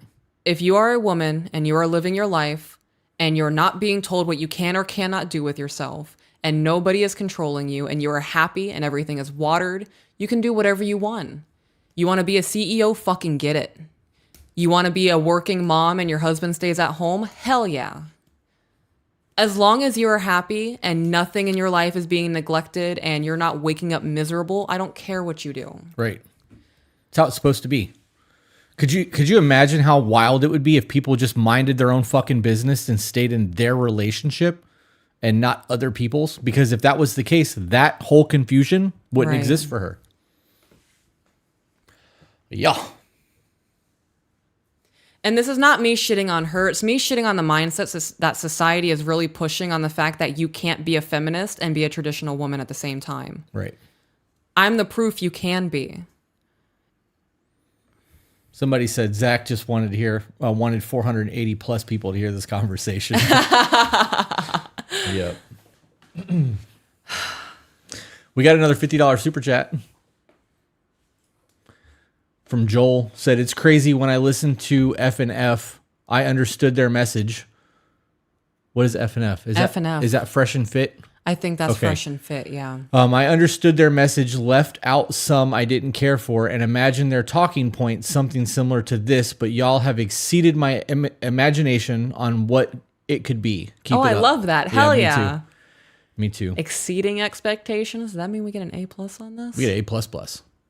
Yeah. I'm going to need an actual verified teacher or principal in the chat to go ahead and just give me that A+. You get a gold star on your shirt? Yes, because it is going to definitely fulfill the grade schooler in me who needed that validation of you're doing good. That's funny. Zeke knew that I was going to pop off. I know he did. Am I that predictable? Well, no. We kind of just all knew that was going to be the case. It frustrates me so much. You can't preach that you are women supporting women when you are a woman and you look at me and tell me that I am a slave and a gender traitor. Because I am choosing to live my life in a way that's not dedicated to a corporation. It's dedicated to my family. Right. And I'm not saying that you can't be a working mom and still dedicate yourself to your family. You certainly can. Can you? They're going to get a lot less of you. Yeah. They're going to get a lot less of you when you really think about that. When you're working 40 hours a week and your kids are going to school 40 hours a week and get them 3 hours before bedtime. Yeah. And during that time, you have to cook dinner, make bathtubs, do homework. On average, the American parent spends less than 40 minutes of quality time with their children a day. Right. So you can still certainly be dedicated to your family as a working mom. That doesn't change your love for them. It doesn't change the amount of motherhood that you have. I am a happier mom and I am a happier wife when I know that I am at home and I'm controlling what my family eats. I'm controlling what my children are seeing. And I'm making sure that my man is feeling loved by his wife. This is the structure that we have set up. Everybody's happy. Yeah. So what would you get if you worked a career, right? Aside from less time with your family, less time with your kids, less personal relationship with your kids, if you had a career that made $120,000 a year, for example, Okay. what would change in your life? Added stress. You have a brand new car. You live in a 400,000 square foot home that has its own personal gym that's 1,000 square feet under air. Correct. You have all the plants you want. A hot tub. A hot tub that sits 7 people A jacuzzi tub. in the house. Yeah. Like that's separate from that. What would having a career do for you? So I had a career. Right, but seriously. No, I had a career. And I was in a 2-bedroom apartment with no backyard for my kids. And they were in the same bedroom. Yeah.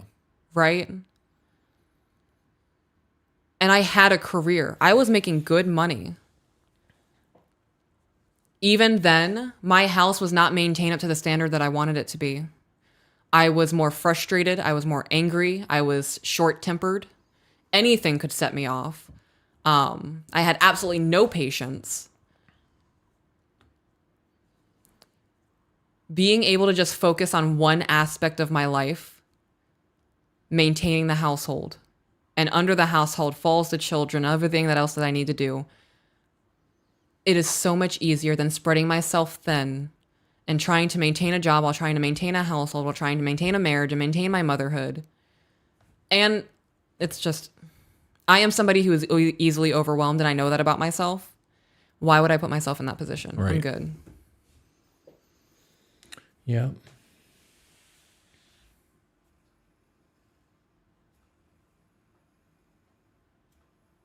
Brooklyn said, sadly, this isn't what most people live. Most people can't make it on one income. I hate that this is how it is now. There are a lot of people out there who make it on one income. A lot. I know a lot of them. There are a lot, yeah. You know, it's really just about how much somebody is willing to apply themselves to something. Right. Yeah. I'm not saying that everyone is capable of doing it because some people just don't have the work ethic. Mm-hmm. But I personally know a lot of fucking people who are stay-at-homes. I know a lot of 20-somethings, like dudes who are working construction, then they have a second job to make sure that their wife can stay home. Yep. There are dudes out there killing themselves. Yeah. Yep. The issue with that, though, in terms of her statement, is that they pulled us off the gold standard in the 70s. Yeah. And since then, they've printed money into oblivion. And the more they devalue the dollar, the more everything goes up in cost. Mm-hmm. So it doesn't matter if they're raising minimum wage because it costs so much to fucking do everything. Right. If the gold standard still existed and our paper money was backed by gold, you could still work a $3 an hour job and support an entire family on that $3 an hour. And if you guys want to say that there's no such thing, they didn't do that, they didn't blow up the gold standard, they're not getting rid of the nuclear family. Oh, bullshit. She just said, how can I be a feminist and a submissive housewife? Yep. Come on. Yep. They are really just pinning everybody against each other. They are programming you to hate what we have. And, you know, I get it. In the 40s and the 50s and the 60s, a traditional housewife was somebody who could be abused, and it does still happen. That was very prevalent. what we are doing is trying to change that narrative.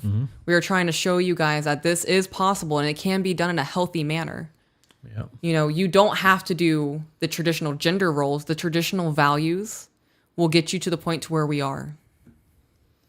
Yeah.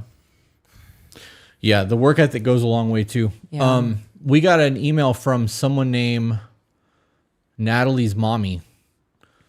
I don't know if, there's Kayla Daniel. I don't know if that was you that sent that email, but somebody just sent an email. They filled out the form. I need to know whose email that is, ladies and gentlemen.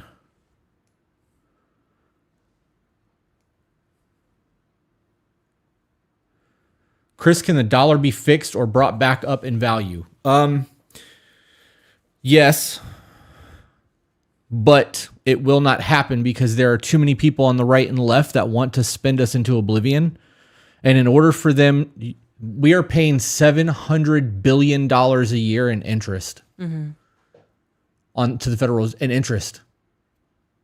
That's more than what we're taking in taxes every year that we pay in interest. Unless they stop printing money, reduce the spending, pull all of our troops back to our country, and like really buckle down, the dollar is too far gone. Right. Yep.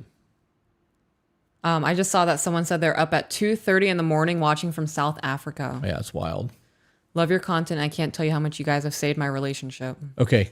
That's dope as fuck. And thank you for being awake at 2:30 in the morning, To join us. Morning to watch us, not the morning, because that would make you sad. Yes. The morning. That Kayla Daniel actually has a high priority email. Zach just messaged me. I love this, by the way. This is nice. Right? It feels official. Like I feel almost like I need to wear a suit and tie when I sit down to like kind of match your ladylike dressness over there and the executive shit we've got going on. Yeah. I see absolutely nothing in the high priority. PDF emails to read. Oh, PDF. So this is in the drive. Maybe. I don't know. PDF, high priority. Fucker. Okay.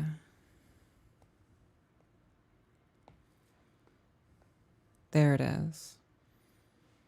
This was screened already. You guys read that fast? Zach's fucking on top of shit. I don't really question much anymore when he says something like, cool, man. Like, fuck, I don't know what to tell you. He's on it. Before you start that, I need another drink. 'Cause I my would like soda's one as almost well, empty. please. I'll give you a drink. Open your mouth.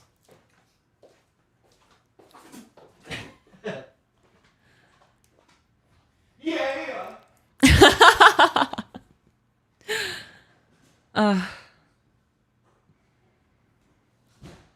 All right, for everybody still on TikTok, we are currently live on YouTube. If you want to be a part of the conversation, I'd recommend going over there. The YouTube channel is the number 2, Be Better. Thank you. You are welcome. If you want to be a part of the conversation, that's where we're seeing the comments. I'm not really looking over here very much. You still got a bunch of people over there watching you? We're about 300. Just tell them just join us on YouTube and shut that down. Okay, well, I just got the cue to go ahead and turn this off. So, if you would like to continue any of this, jump over to the YouTube channel. The number 2, Be Better. I hope to see you guys there. Bye. Oh, Lord.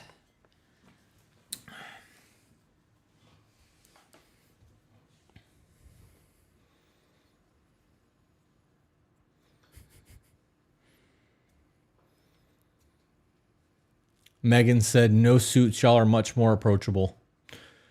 Yeah, I couldn't do a suit. That was pure sarcasm. We still have 448 people watching us. Holy shit. Yeah, we definitely should have been doing these lives on a Sunday before now. Yeah. Yeah. You just want to get into this? Yes, ma'am. All right. So like many others, I want to make sure to thank you before moving into my email. And beyond words, I can express in thankfulness for what movement you have started. Oh man, I don't know if I'm ready for a movement. A lot of movements mean debauchery. It also means pooping. I need to have a movement. I hate it when you hit me with shit that's factual or logical. Because I can't say, don't say that. You're right. Do you want me to just hit you with bullshit that I made up that sounds good from now on? And see if you catch it? Yes. Okay. Game on. Ooh, what a fun game. I'm so excited. Okay. I'm going to convince you it's called a helicopter. No, that's already done. It was a joke. I'm a big lover of self-help, and your podcasts have not only... The fucking chat is just going. Yeah, there's 527 people in here now that you got rid of your TikTok. They're joining. Oh, hell yeah. And while you guys are here, make sure you subscribe to the channel. All right. I am a big lover of self-help, and your podcasts have not only saved my quality of life and meaning and happiness, but also improved my marriage in more ways than just a few. Your podcast has helped me to take my marriage to the next level in regards to communication, intimacy, and running my household. Love all of that. I turned 30 this year. I'm coming up on my 3rd year anniversary with my wonderful husband. Our marriage has improved to such a level that I believe would have taken us years, but because of your advice, I've been able to look within myself and really put focus there instead of what he was or wasn't doing. We have a traditional marriage. He works full-time and provided all of the financial support for my family. I am honored to be married to a man who has stepped up to provide for his family because I was a single mom of one when we first got together. My husband and I have known each other for 11 and a half years. 11 to 12 years. We met in 2012. Okay, so I'm assuming you did mean 11 and a half years. We met in 2012 and have only been friends until 2019 when he started to court me. He courted me for a few months and we dated for less than a year and got engaged in January of 2020 and married by July of 2020. I was working full time when we got married, and in year 1 of our marriage, my daughter was in kindergarten. After that year, I expressed my desire for homeschooling and being a stay-at-home wife. He was never anything but supportive. He did not argue. He took a couple of days to figure out how he would provide and what adjustments needed to be made, and within 2 months, I had quit my job and became a stay-at-home mom. That's gangster as fuck, dude. He fucking made it happen. Which means he was happy. Mm-hmm. I've told you no once. In our entire relationship, I have told you no once. Correct. Over a lavender plant that you wanted to put on the kitchen counter because our kitchen counters were cluttered. You want to know something funny? That lavender plant was like $8.99. Yeah. And then the other day I came to you and was like, I need $500 to get the kids new clothes. And you're like, what? Unacceptable. It's in your bank account. Yeah. It wasn't no to you buying the plant. I just didn't want it on the counter in the kitchen.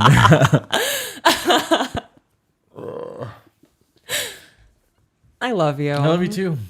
But the point in that is that when men are happy and in love, they're going to do whatever they can to make their woman happy. Right. It doesn't take much, dude. Oh my gosh, everybody keeps telling me I look gorgeous. Stop it.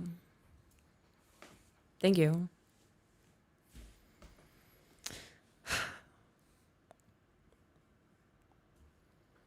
I do the cooking, cleaning, childcare, although he does help when asked, and I homeschool.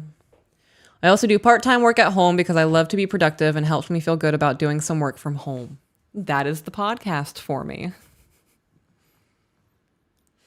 We are both humans and make mistakes, but I truly struggled with being petty and extremely immature in communication.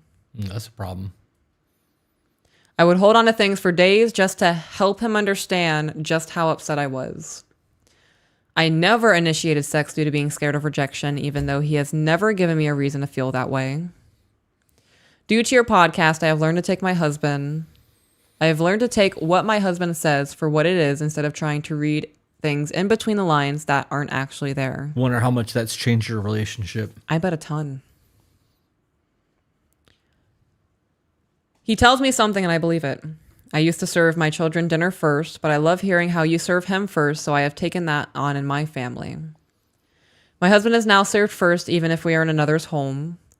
I took that on with such honor. I bet you get shit on for it too, though, don't you? Because I know you do. Oh, I do, yeah. I really do. You know, even if I don't cook that night and we have like pizza or whatever, you get your pizza first. Yeah. And it sits there until you sit down, and then we eat as a family. And, you know, people want to get super shitty about it. It blows my mind. What do you mean you feed them first? There's hungry children. It's not like I'm feeding you first and then an hour and a half later the kids eat. Kids don't eat until we eat anyways. So It doesn't matter if you give them their plates first or my plate first. Nobody's fucking eating until you sit down. Correct. Because if y'all start eating before me, I'm going to pick up everybody's plate and we're going to try again.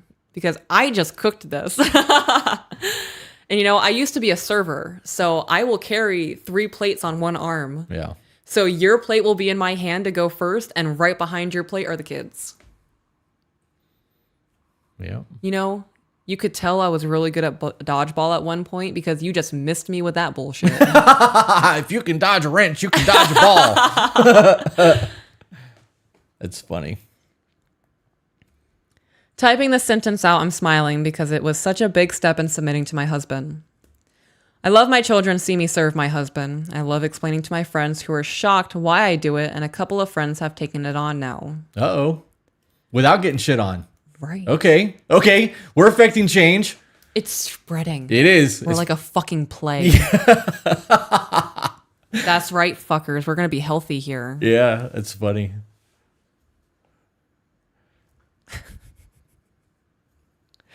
I initiate sex more often, which has changed our intimacy for the better. I'm so funny.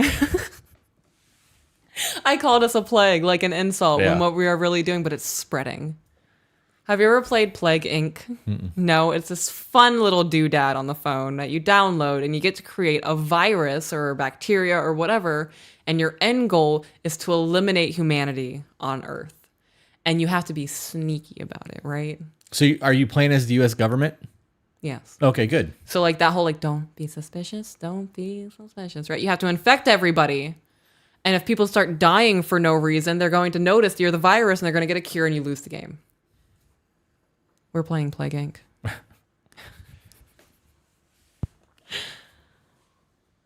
Somebody said the wife served last also means her food is the hottest and the freshest. Correct. Ain't nobody eating in his house until you sit down. Mm-hmm. Guests ain't eating, friends ain't eating, kids ain't eating. They tried that once. There was bacon on the plate. Little man picked that bacon up and went, and I was like, put that bacon back on your plate. And he... Yep. I was like, we ain't eating until your mom sits down, little man. Yeah. And we waited. So they all look at me, and you sit down at the table, and they all look at me like, can we eat now? We're not doing that. No, we don't play here. You know, I could imagine if we had guests here and someone started eating before I sit down, you'd be like, spit that back out. Yeah, we ain't doing that. Yeah. We ain't doing that. You Congo. Remember Congo? I do. When he's like, spit out my cake. And he was like... And then he was like... He had him put it back in his hand. Like, disgusting. What a big dick move. Right. Like, you just gave that man cake. Let him put it on his plate and then waited until he took a bite. And was like, spit out my cake. And not only did he spit it out into his own hand, you made him put it in your hand. Yeah, this shit's funny. I want to be a mob boss.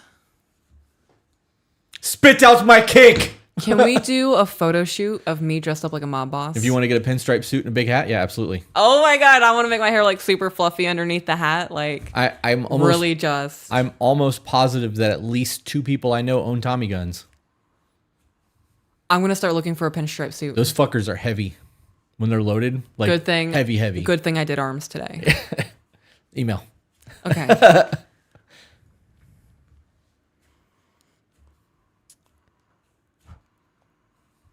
I initiate sex more often, which has changed our intimacy for the better. Because women control the intimacy in a relationship? Correct. Even if I give sexual pleasures to him without receiving anything back, it has changed the game. When you are a selfless giver, you are more likely to receive in abundance. Oh, yeah? Yeah. Okay.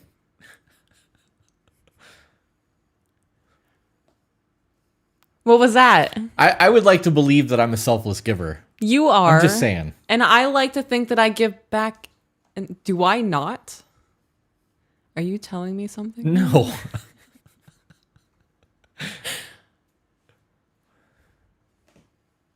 Do I not give back in abundance?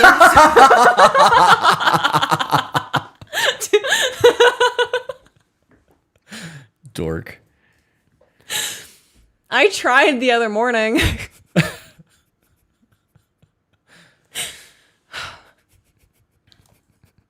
You know how when you go like, once you changed a baby's diaper enough, the baby knows to lift their butt? Yeah.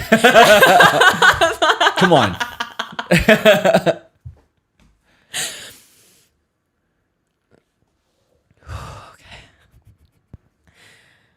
I don't have to always initiate, but man, it feels good seeing his excitement, knowing I'm the one who's stating, I'm the one stating my needs. Dude, that shit goes a long way.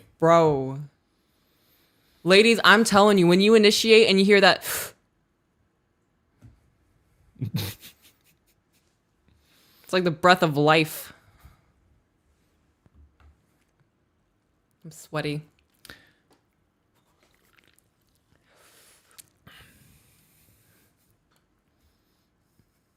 I'm trying not to laugh. I don't want to take the sip of soda and it comes out my nose on camera. So I shouldn't say anything funny while you're drinking? Do you want to see if it'll happen? Not really. Okay. While you're drinking that, somebody in the chat said, I always initiate sex and it's starting to get on my nerves that he never does. It makes me question myself. Have you addressed that? Because if you haven't addressed that, you don't get to be in that mindset. Right. And if you have addressed it and nothing has changed, that's a whole nother problem. The real question is, would you rather not have any intimacy at all, or would you be the one that initiates? Because I would rather initiate every fucking time and still have intimacy than be like, I'm tired of initiating, and until she does, we're just not doing this, and I'm not going to say anything about it. Initiator? Yes.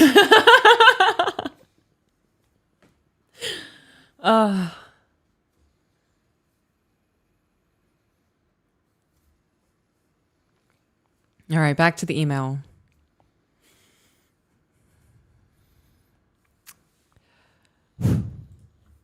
I have also become more direct. I expected him to be a mind reader sometimes, and he would constantly tell me I just have to tell him what I need, and he will do it.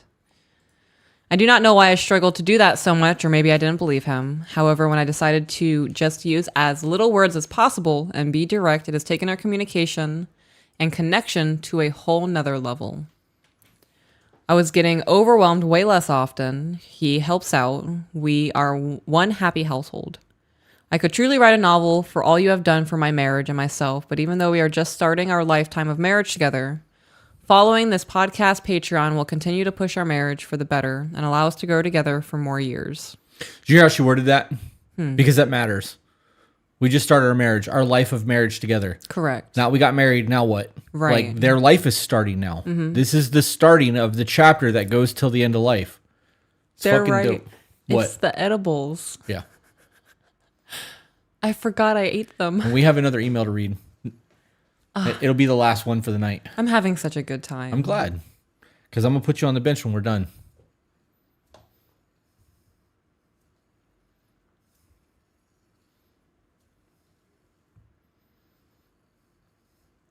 Fucking bastard. Fuck you. That's the goal.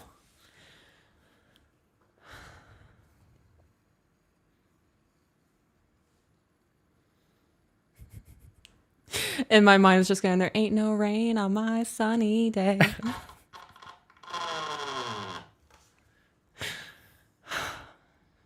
Focus. You did this. You were the one that ate the edibles. I didn't do shit.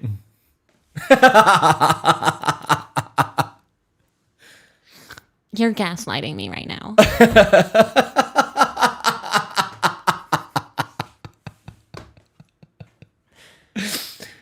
Oh, Is that what you meant by it? Did I nail it? It hurts. Oh no, that's right, your rib. Ow. I'm so sorry.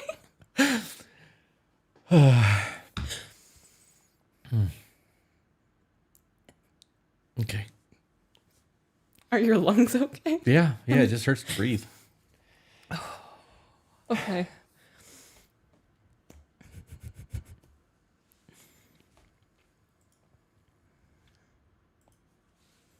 Cannot wait to see how you change our lives in the future, years to come. Thank you for everything, even though I do not think this email expresses my thankfulness enough. That was nice. That was it? There's no questions, or? No, that was it. Just a little thank you. That was a $50 super chat to read that email. So there was a... Unless I'm missing There was something. a monetary thank you attached to that verbal thank you. I love that. And she's a patron. Love that too. You know that when we get to 1,000 patrons, we are going to give away a 1-hour live chat. And we just get to bullshit. Yep. To a lucky winner in Discord. And if that ends up being a coaching call, dope. If it ends up being us talking about movies, dope. Don't really care. You get 1 hour of our time in a conversation to just bullshit with us. Yeah. Yep. All right.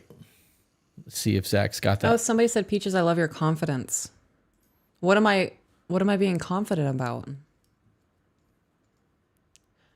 More specific question. What did I do that triggered you to say that? Like, what made you go, that's confidence and I want to do that? How many people are watching? 518. No way. We're still over 500. We're still over 500. Holy shit. Thanks for coming, guys. Yeah. Could you imagine us being on a stage in front of 500 people right now? No. That's literally what we're doing. Yeah.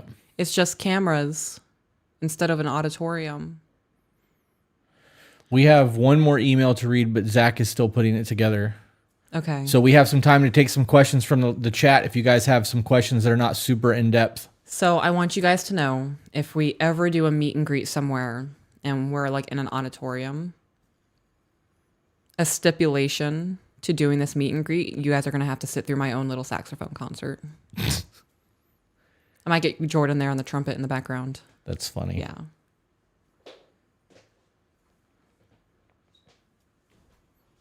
Oh, I just kicked my table. Somebody said, I said it earlier, but I want to make sure Chris sees it. Your laugh is infectious and it genuinely lifts my spirits. Thank you. He's got that like hearty old Viking laugh. I fucking hate my laugh. I love your laugh. And I don't know who CJ Seville is. Oh, wait, wrong person. Jennifer Dawn just said, loving the Jessica Rabbit vibe. And I have felt that way about you since I've known you. And I'm almost positive I've only said it once and I felt really foolish saying it. I don't think you've ever told me that. That like Jessica Rabbit thing for me as a kid was like my anime crush when I was little. Yeah? Yeah. Yeah. You totally have a Jessica Rabbit vibe. I'm so fucking glad that someone else said that because I don't feel crazy anymore. I could go ginger orange. She was more like fire engine red. Yeah, I can do that. Yeah. Somebody said, wait, you play the saxophone? I do. I play, so I started off on the alto, went to tenor, and I love playing the bari sax. I did play the soprano saxophone for a little bit, but I just don't like how it sounds. I like how it sounds when other people play it. I just didn't enjoy playing it. New patron. Patron. We talked about doing a antique store run from Florida to Georgia to Tennessee, North Carolina, South Carolina, and back down. And I think that I want to acquire the help of Discord to go to their local antique stores and post pictures of them. And when we find stores that are worth going to, we can reach out to them directly and be like, hey, we're going to be at this store at this time if you want to come meet us, and do like one-on-one Okay, so with Discord people. How deep do we want to get into this? Do you want to be like hitting like 2 or 3 of them every day? Like, okay, we're leaving here. We're going to drive an hour or 2 hours. We're going to stop here. I don't know. It depends on the antique store. If we find like little tiny antique stores that are kind of near each other, that wouldn't work. But if we found like antique malls that are fucking huge that we can go and spend like an hour in, that would be worth doing. Mm-hmm. And we could vlog the whole thing. Yeah. But I really want to buy props for photos. And antique stores are a dope place for that. I saw it in the chat somewhere. Someone from Nigeria is watching. Wow. Ireland, I think I saw too.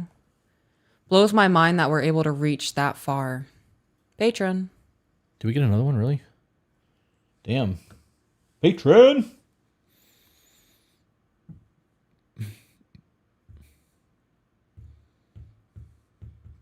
Pulp Riot. Oh, my phone's not on TikTok anymore. Hell yeah. Oh, it's Ronnie. He said that gives me reasons to go to our local cute stores, and my mind went to give me one reason to stay here.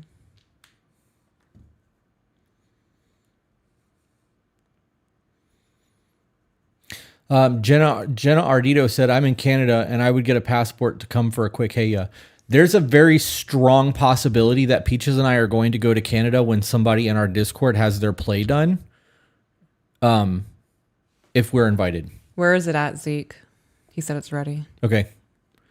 It is in the high priority folder on the drive. High priority on the drive.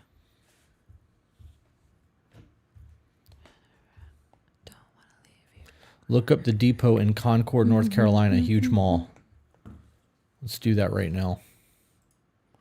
Hold the phone. Do I have to like... Antique and designer mall. Okay, so he said it's in the priority.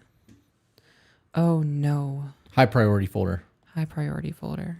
High priority folder. PDF emails to read. High priority folder. Thoughts? Question mark. If I can just get a quick confirmation that I'm on the right one. Because I truly don't know how to navigate technology. Oh, Taylor got it. Hell yeah, Taylor. Got what? I started singing or saying One Reason. Oh, I think it's called. Thoughts? Yeah. Question mark is the email. Dope. All right. Hello, Peaches and Chris. I've been watching your podcast since it came out, and I don't even know where to start because I don't want to write a novel. However, there is a lot, and I'm not sure what to do with it. I am between a rock and a hard place. For context, I've been on my own since I was 15 years old and raised by my brothers. With a very toxic and abusive household, this means I became very independent at a very young age. I joined the army and moved out of my hometown at 17.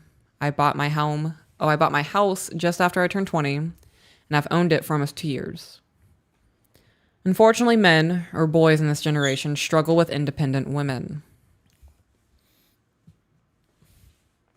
So I'm just going to pause there. Are you in the chat? Is this person in the chat? They were. Before I even continue reading this email, I have a question. Cassidy, are you still in the chat?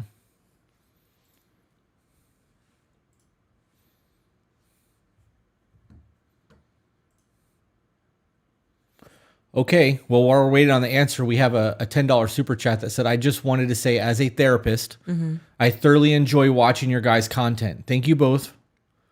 I think you both do a great job externalizing people's struggles for them. Lexi L, for that super chat, if you would like to be interviewed, please send us a email. We are looking for therapists that we can interview on the podcast. Yep. If that's something that you're interested in, please get a hold of us. To be better co, the number 2BeBetterCo at gmail.com. And I'll even hit, well, I guess I can't. She said, yes, she's in the chat. She said, yes, Okay. of course. So,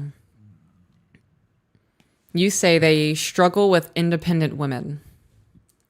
So when you say independent, are you not trying to rely on them for anything at all?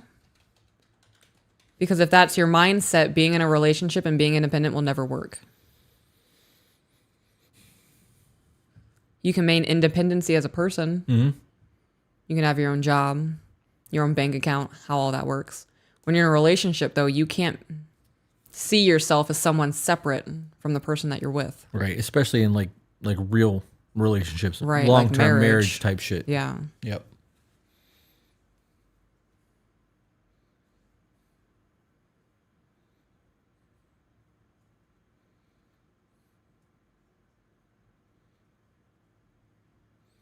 She said, yes, that's what I mean. Independent as a person. Okay. I refuse to rely on someone else as I am my own safety net and do not have to worry about it being held above my head. So you mean having anybody help you with anything, or do you mean financially? I think she doesn't want somebody to do something for her and then be like, well, I fucking did this for you.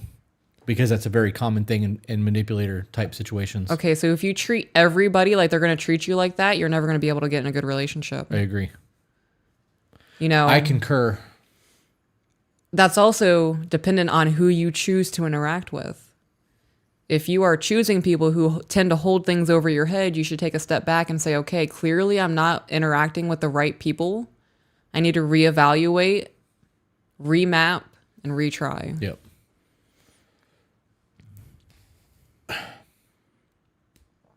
Since I have moved out, I have tried to take the proper steps to deal with my childhood trauma that has left very deep emotional and mental scars, which honestly sometimes is still a struggle for me every day, even 5 years later. When I was 19, I was abused in a relationship that resulted in not only a miscarriage and trauma. This was an all-new traumatic experience in itself. He cheated on me, used me, and abused me. It felt like all the hard work I had done on myself had been flushed down the drain. I felt like I was 15 again, living in a nightmare and couldn't mentally handle it. I was having thoughts of unaliving, and thankfully my leadership was wise enough to know me and know there was something seriously wrong. Command Sergeant Major at the time knew me very well, as I was affiliated with many public activities that were normally coordinated through him to me. Him and my leadership pulled me in and recognized I was in a very dark place mentally. I am still thankful to this day that they 100% saved my life. I had a plan and I was going to follow through with it.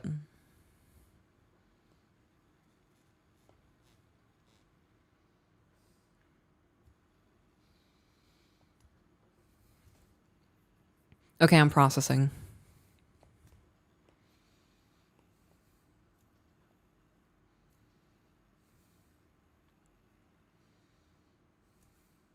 So you were in the military while you were in the relationship and all of this happened?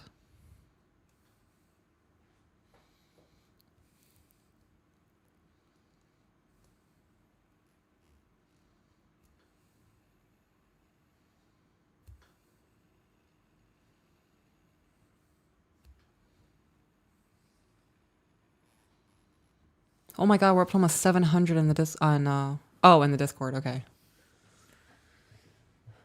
Well, I'm going to continue reading. Okay. I'm trying not to cry writing this because the next part is an emotional roller coaster and I don't know what to do. Through the army, I had met my now partner while I was still trying to heal. I was still going to therapy and trying to heal those wounds, but when he and I got together, I was still very broken. Ooh, patron.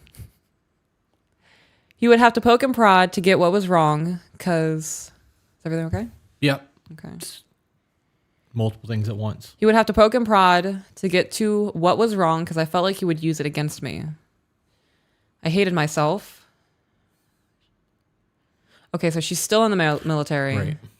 Yes, and this was the event before my now relationship. Okay. So... Hang on.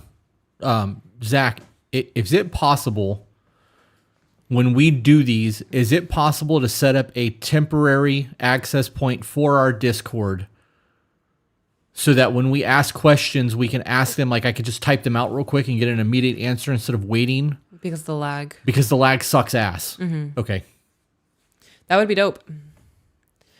Also, you said that you were still going to therapy and trying to heal the wounds. And when you guys got together, you're still very broken. How long between that relationship and your current one did you wait before you got into the relationship?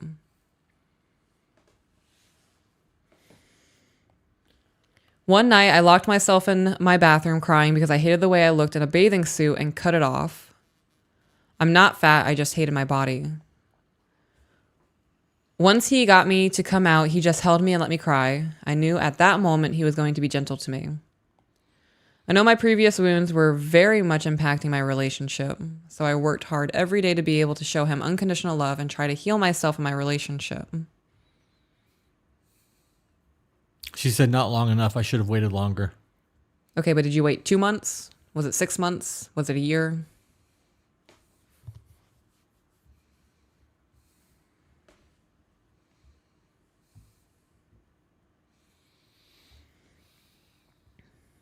After 6 months of us being together, he wanted a break.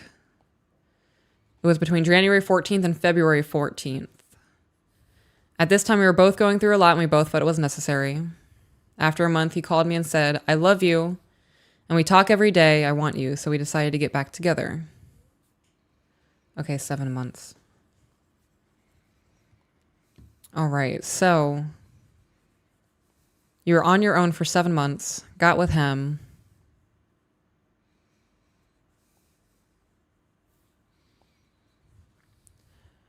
Through the army of my partner, bathing suit.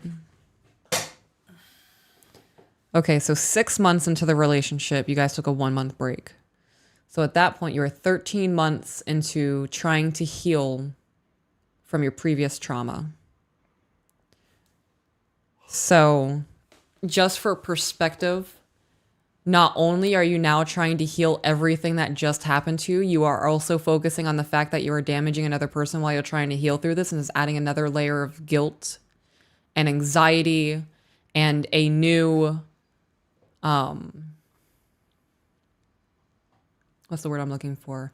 I don't want to say panic. It's a feeling I used to get when I was going through the same thing over and over and over again. After bringing it up 4 or 5 times, I don't want to say it again because at this point it's repetitive. Right. So that feeling of I'm going through the same exact thing, I bet he's tired of hearing this. Now that's added on top of trying to process your traumas. It's very exhausting on its own trying to deal with everything you're going through. That additive layer of I have now somebody else in my life that I have to think about just makes it a whole lot more difficult. Right. There's also a lot of wounds that aren't healed yet. Right. Yep. I know she's aware of this now. Right. I just, for those in the chat, explaining that it's like a 1-tier cake and now it's a 2-tier cake. And you're only used to carrying a 1-tier cake. You're now kind of trying to rebalance and figure out what to do. Right.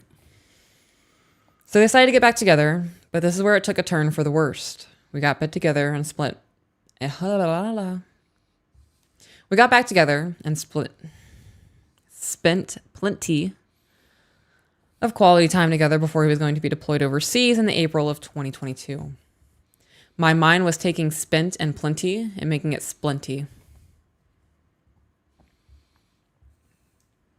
That'd be a dope name for a porcupine.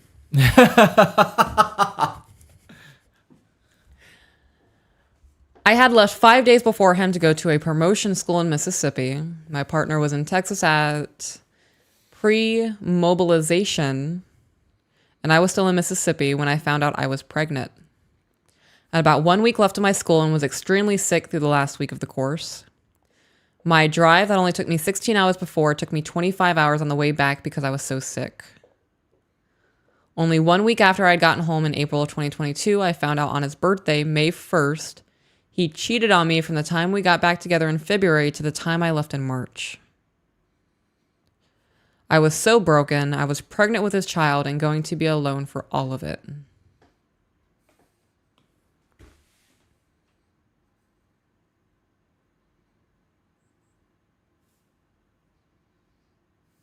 New patron. I saw it and I felt so dirty shouting that with excitement after reading that sentence. Yeah, well, there was a long enough pause there that I'm not gonna. I will never not be excited about patrons. Right. I'll be passing a kidney stone and tons of pain and be like, Yeah. patron.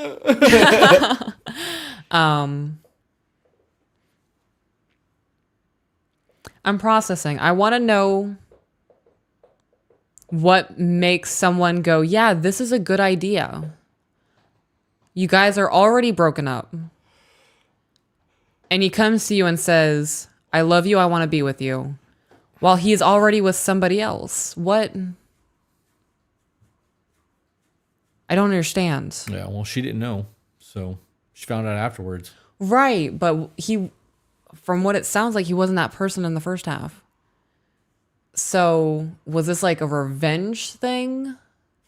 Did something happen that made his brain shift and it skewed his what's okay and what's not because it was hard for him to cope with what she was coping with? And it kind of fucked him up a little bit? I don't understand. Yeah, I don't either.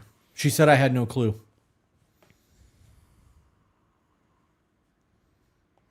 All right, no, yeah, I know she had no idea. I'm just reading what she said. Right. Okay. However, I decided to forgive him and we worked on it. I was in and out of the hospital because I was so sick and went days without being able to keep food or fluids down. I was so alone. At 10 weeks, I lost my child and had to go through that process alone once again. I stopped going to therapy and I was honestly in a mindset of emotions I couldn't even understand. But I know it didn't feel good.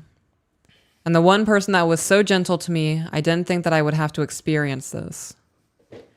I ended up having to go back to therapy because my own emotions were causing issues between us. So I would say it's less your emotions and the more the fact that he cheated on you and then kind of abandoned you through the process of you losing a child. Just my outside perspective. It wasn't purely just your emotions causing issues here. Right.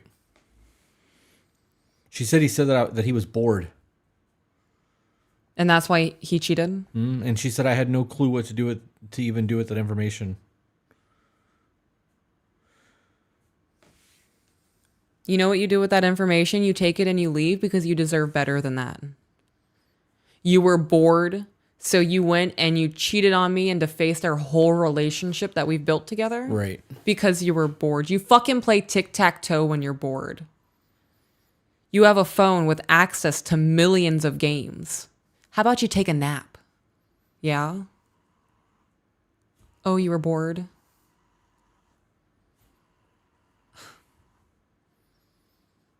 There could be more there. Just think, it could get worse. But wait, there's more. I can't wait till my hair's long enough to where I can very aggressively just sassily toss it to the side. Like I just did with that cord. Aspirations. If my body language doesn't already exude that I have a little bit of disdain for what's going on in this environment, I think the hair toss would really just solidify the...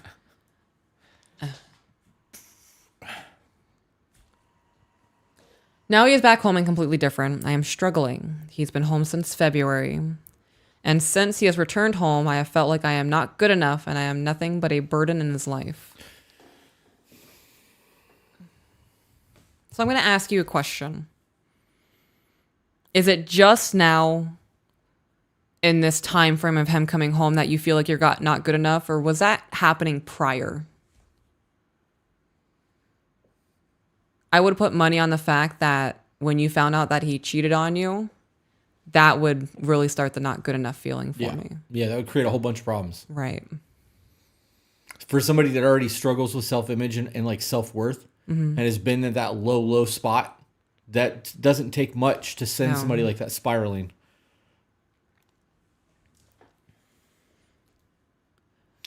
Damn, you got to call me like that? What? Okay. What? Let me tell you how much our fans pay attention to what's going on. Okay. You were talking about your long hair. Yeah. And I looked at you, and Katrina Shields said, Chris, get your mind out of the gutter.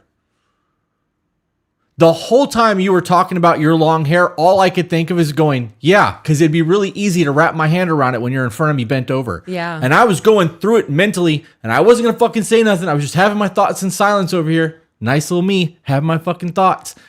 Just doing my thing. Okay. And I just got called out for my facial expressions. Kind of uncomfortable. I don't like that. I'm going to sit real stoic from now on. Yeah.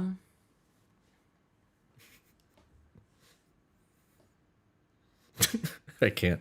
I can't. That's fucked up though. I don't like that. I was getting ready to do something to make you not stoic. Yeah, don't do that. And you broke. I know. Can't get my mind out of the gutter today. Can you ever, in all honesty? Not really. I am a giant fucking... Yeah. Yeah. Yeah. She said it was the last 2 months before him coming home. You found out the last 2 months before him coming home? Or he cheated for the last 2 months before he came home? Yo, my eyebrow is so itchy.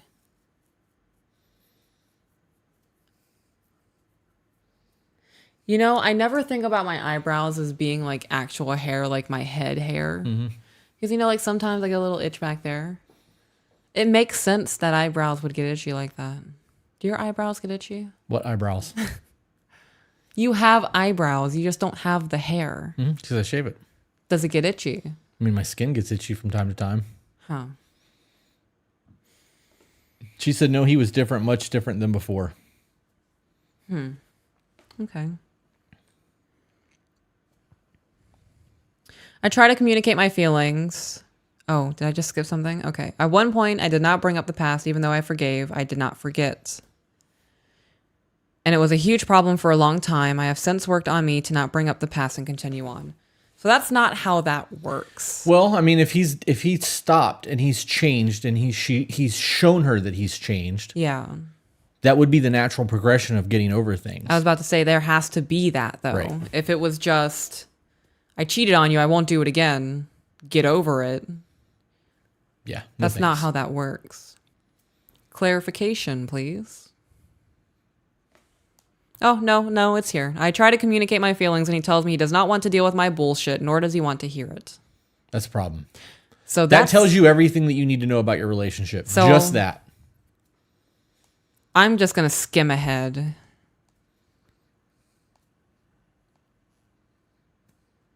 He says he loves me and wants to make it work. No, he doesn't, because he doesn't care to hear about the fact that he impacted you. He doesn't care to hear about what your emotions are behind it. He doesn't want to deal with it. Yeah, that's not love. It's not. And if he's not willing to have that conversation, nothing will ever be fixed in your relationship because it's going to be the one thing that you can't let go of. Well, and it's going to be deeper than that too, because if this works and she's not allowed to bring this up anymore, every time he does something wrong, he can play that card and she's going to have been trained to just let it go and not say anything because that's been the progression of how this has gone. Right. This is, believe it or not, a learned behavioral trait that is Correct. being solidified every single time they have an argument. This is how you train somebody. Right. It really is. This is how you train somebody into a form of submission that is toxic. Yep. Yes, ma'am. Patron. How do you always get that before me?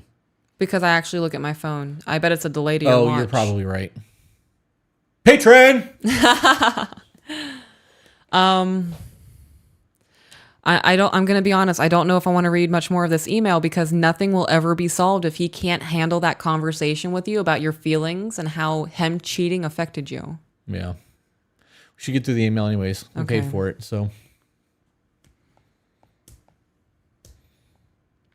I gotta be honest. You guys, I know we say this a lot. Like we say this a fucking lot. Pay attention to people's actions. Right. It's real easy to lie with words. To lie with your actions is really, really fucking difficult to do. Especially in times of turmoil. Because you're not thinking of trying to be deceptive. You're just instinctively reacting to your true self in those moments. All right. I feel silenced and disrespected when I try to express my feelings and be open. Since I struggled for so long and I've worked so hard to be open with feelings, I don't want him to have to feel pushed away because he has to poke or prod. Wait, say that again? That doesn't... Wait. Right. Say that again, please. When I try to express my feelings and be open, since I struggled for so long and I have worked so hard to be open with my feelings, I don't want him to have to feel pushed away because he has to poke or prod. So what is it? You can not talk about your problems, or he has to poke and prod to get you to talk about your problems? Right. Because that doesn't correlate. You know, I'm going to be honest. If you're trying to talk about your feelings in regards to the cheating and you're beating around the bush of it, and you're not being cohesive about you're not being direct, I would too get fed up with it. Yeah. Like if you can't tell me what's going on, I can't follow your trains of thoughts. I need you to tell me what the issue is. Yeah. Not saying that him telling you that this is bullshit and he doesn't want to deal with it, that is not the way to approach that conversation. He is wrong for saying that. Right. I can understand the frustration behind it though if you're not direct with what's going on with you. That directness needs to happen. And it needs to not be sugar-coated. Sometimes you need to be very fucking direct and blunt. Not an asshole, but say what you fucking mean. She says, I can't. He used to have to poke and prod. Now I am direct and it's a problem. Oh my God. I am not a victim because I definitely have my faults too and have taken accountability for that. I work on those faults every day to be better for me and to build a better relationship. However, I am the problem when I bring up how I feel. It becomes my fault that we are arguing. It is my fault that I feel the way I feel. But it's hard not to react to the actions that have been made towards me. So yes, it is you, because your feelings are a you thing. So in that aspect, yes, and there is accountability to be had there, but you need to be paying attention to what's actually happening in the moment, because his reactions to things are also a reaction that's happening in the moment. Right? The way you react is not just, you're not the only one reacting in the moment. He is too.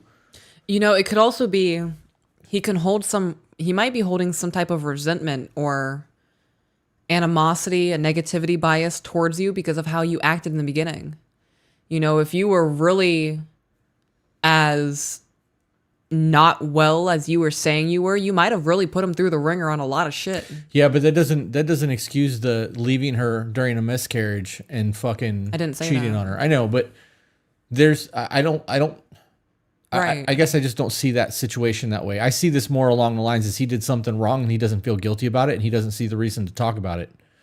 Honestly, that's how I see this whole situation. Yeah. And I could be totally wrong, but for him to be like, yeah, you don't get to feel that way. It's over with or whatever, and just brushing it away, he doesn't give a shit. Right. Like, I don't know. And I could be wrong in reading into that. I could be totally wrong. I don't know. Do you remember what I said? What do you mean? What part? You said that it could have been that she treated him fucked up in the beginning because she was going through her emotional trauma that she hadn't gotten over yet. I had a train of thought and it's gone. Oh. I was trying to see if I can get it triggered.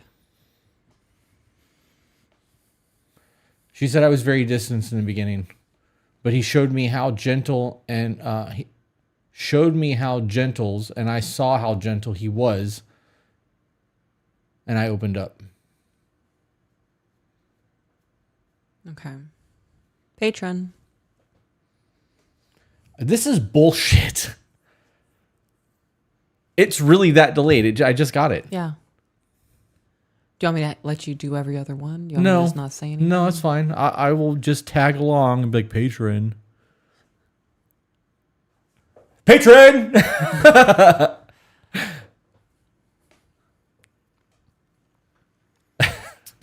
At this point, I would sit down and I would ask him, do you really want to be with me? I would too.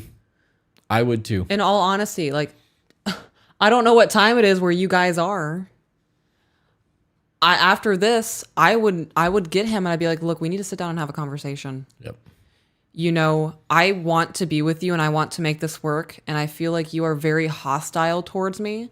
If this is not what you want, you can just tell me that. Right. Instead of wasting our time. Right. Because, she's in her 20s. Mm-hmm. She's giving away the best decade of her life to somebody that's not treating her the way a woman should be treated, regardless of baggage. Right?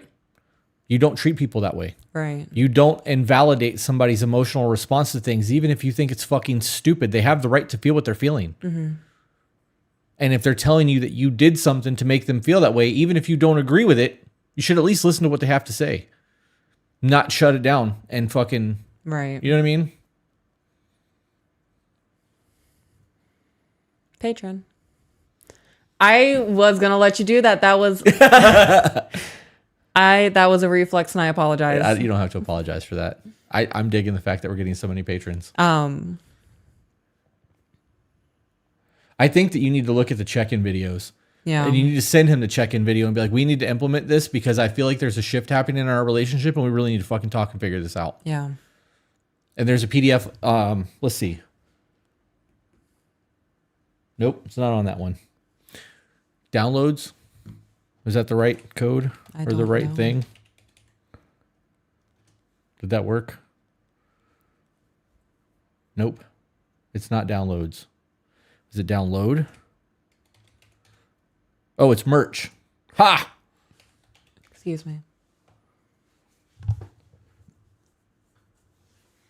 You can click that link and it'll take you to the website. You can click on downloads and download the PDF for the check-ins. Shit goes a long way. I purposely didn't say that patron because I thought you would look at your watch, and you did not. Patron!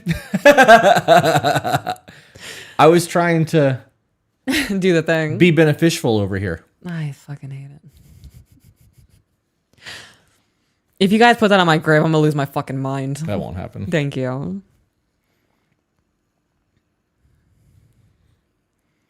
He expressed to me a couple of weeks ago his mother is no longer a fan of me, and I guess I don't believe he told her the whole story.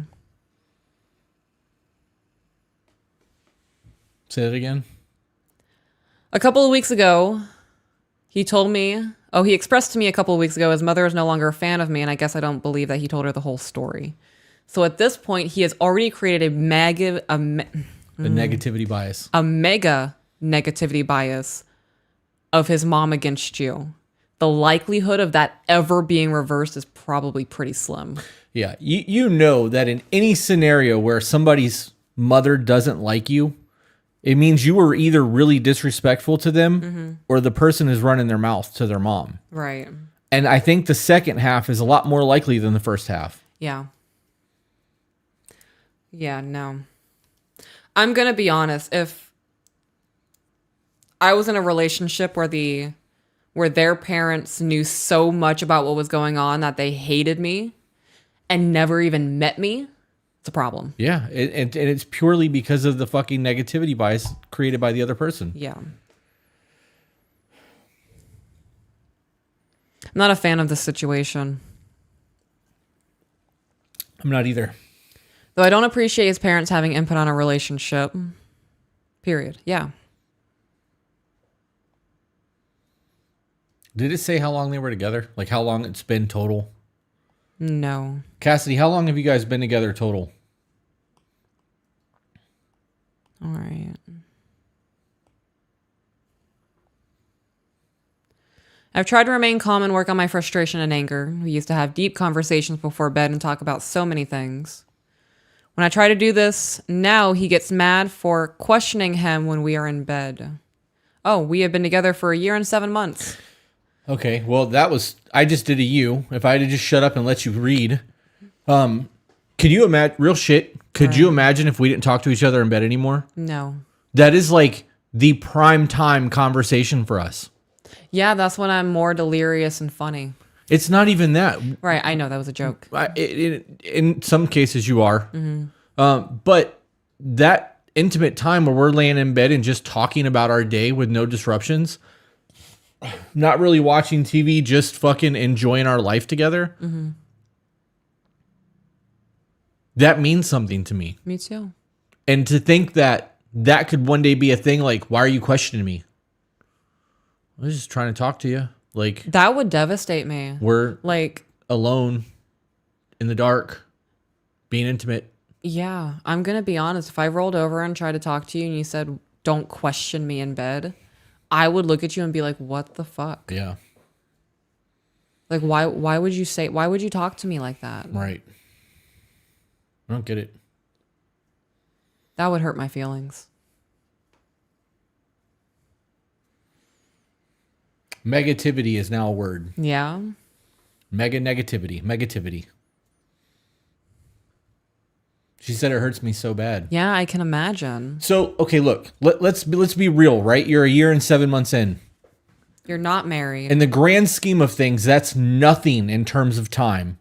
It's really There's not. already been infidelity. His mother doesn't like you. There's already communication breakdowns. a showing of a lack of empathy. Right. He doesn't validate your feelings or your problems in the moment. Refuses to listen to you when you're trying to express yourself. All of this, in terms of a long-term scenario relationship, is going to get worse.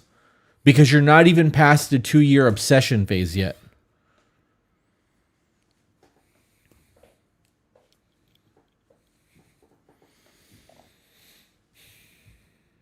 Why do you feel the need to still dedicate yourself to this? That's a good question. That's actually a good question. Yeah. I'm going to be honest. I'm not going to read more of the email until I get that answer. Okay. Well, she's paying attention, Okay, so it won't be long. I'm going to wait for that. How much longer? How much do we have left of the email? We're at the tail end of it. Okay. Because after that, I want to read whatever little super chats we have left and call it a night. Okay. David Chimura. I probably fucked that all up. He said everybody fucks up his last name anyways, but I was trying there. Said I would move on. I'm worth more. That's it, man. You guys know your self-worth. You don't tolerate shit. You said that to me today during the traditional episode that we recorded for the side piece. What did I say? That one of the reasons that you were attracted to me is because I fucking knew my worth. The way that I carried myself in a Correct. room and the way that I didn't slouch and I won't let people disrespect me. And I just didn't tolerate nonsense. But I wasn't overly mean to people that didn't deserve it. I wasn't a fuckface. I know my value as a person. I definitely feel like there is light and we do well. It's back to the same thing. So it's not consistent. Right. So how long are you going to wait in this proven inconsistency and hope for the consistency just to happen. Right. It doesn't work that way. It doesn't. You know that it's more likely to get worse than better. Oh, because yeah. as that comfort sets in and you get away with more shit and that boundary line gets pushed back, you're not as worried about crossing boundaries because at this point you know what you can get away with. The past is a very good indicator of what your future is going to be. If you actually had a child with this man, how much can you really say with your chest that he is going to be a present father and help you? Right. Brooklyn said, people are so stuck on what the relationship used to be and not what the relationship could be instead of what it is.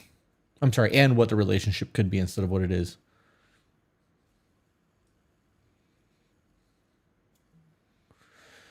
All right. So I've asked a couple of questions and I can see her sending chats, but none of those are answering my questions. She said it's hot and cold. Oh, so you did see that then. Yeah.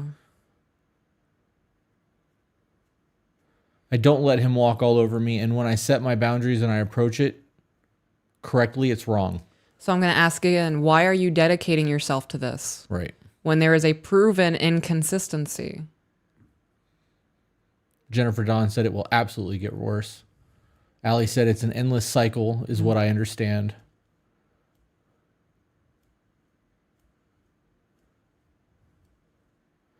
Apple Baby. Is that right? Apple Baby, APL Baby. I'm sure there's someone better for you. Dude, I say that. We say that shit all the time. We say that shit all the time. There is a man out there that will worship the fucking ground you walk on. You just got to find him. Yeah. And you have to be a good version of you in order to be able to sustain that shit. I like to think I was that guy for you. Oh, yeah, definitely. I'm so fucking stupid for you. It's insane. Yeah. It's dumb. But it's one of those things that like our relationship thrives because of it. And like, You're right. That is the wrong answer. So I'm going to need you to think a little bit harder on that. hope. Yep. I'm going to think a little bit harder on that one. You know, when we first started dating, you used to always tell me that I was your Gomez. And I was like, I don't like that. I don't like that analogy because he fawns over her and she's just like, yeah, whatever. Right. You know what I mean? And I never liked that. But that idea of a man and a woman being in love in that scenario is attractive to a lot of people. And they always talk about it, but no one's willing to do the work to actually have that. Right. And it is work. It's a choice. It's constant like dedication. Even in those times where you want to be fucking left alone to not be an asshole, to make sure that you can maintain that sense of consistency in your relationship. Because in the event that you let your assholishness slip just a little bit, you know that you can get away with it again. Next time you let it slip a little bit more, and then a little bit more, and a little bit more, and things just continue to decline. Why is Jen mad? So I'm going to say something. I'm going to put this in perspective for a lot of you guys. I can say definitively with my full chest and put my full weight behind it, I know that you will never cheat on me. No. I know that tomorrow when I wake up, you're going to get done the shit that needs to get done, and I'm not going to have to worry about anything that is not my dedicated job. I know that when I am going through it, you're going to be supportive, and you're not going to put me down, and you're not going to call me names. You might get a little frustrated because you're not able to understand until I'm able to rephrase myself, but you're never going to get mad at me for it.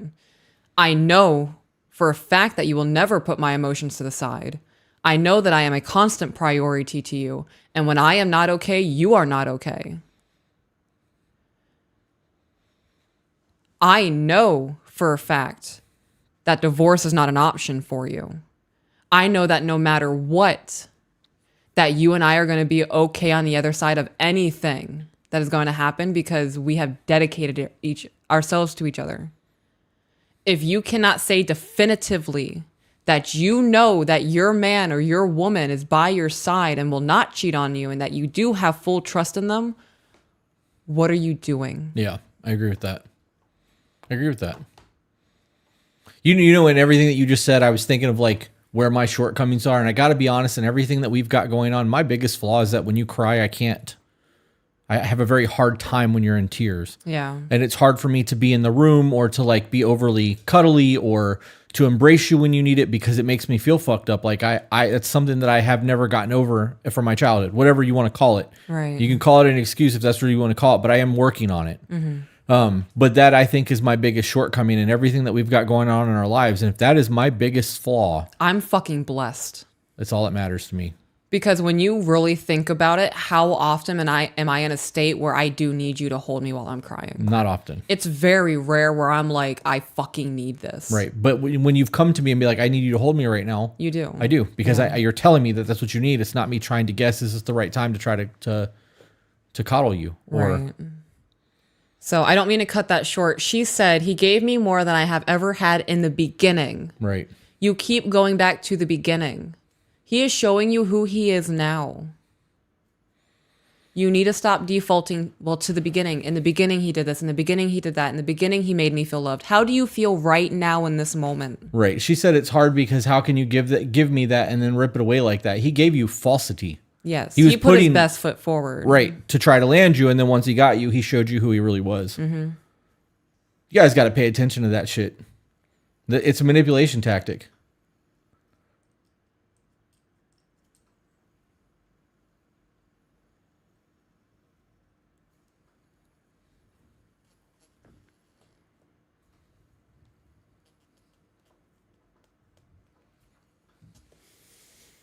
You want me to keep reading? Yes. Okay.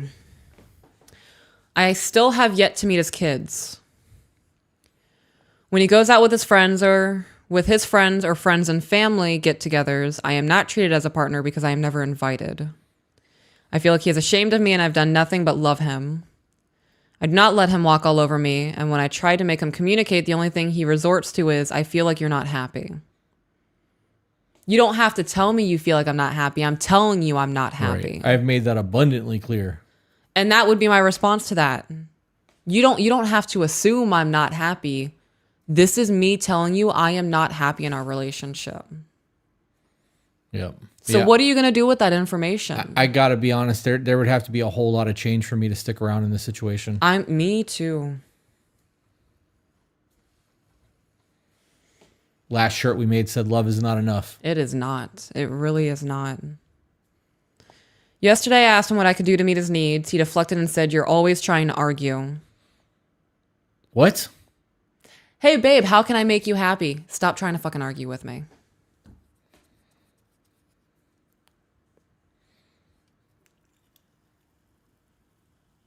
He says he loves me and wants to make it work. I have made changes to better myself, but he does not make changes to better himself or our relationship.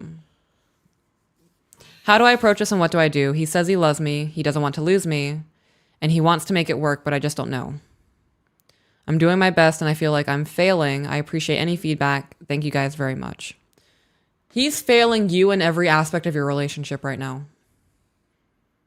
We only have the information that you have presented to us. So I don't know what your shortcomings are because you didn't include them. Right. He is failing you right now. So what are you going to do with the information that he has given you? Yeah. He's told you that he loves you. Does his actions show it?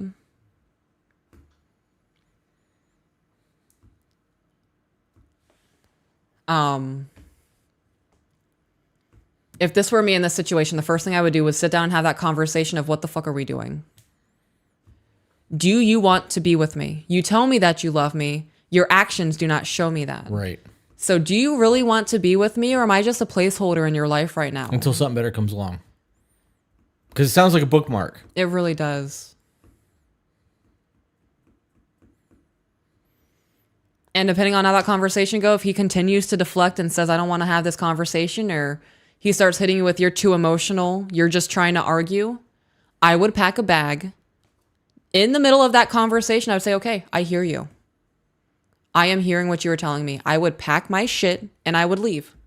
I would go to a family member's house. I would go to a friend's house. I would rent a room. I would sleep in my car. Yeah. I would leave that night and I would really sit down and figure out what am I going to do with the information that was just presented to me. If the conversation goes, okay, you know, you're right. I have been hostile towards you. I am frustrated and I am angry. If he doesn't go there, say, why are you so mad at me? Yeah. Why are you so frustrated and angry at me? What have I done? Right. Yep.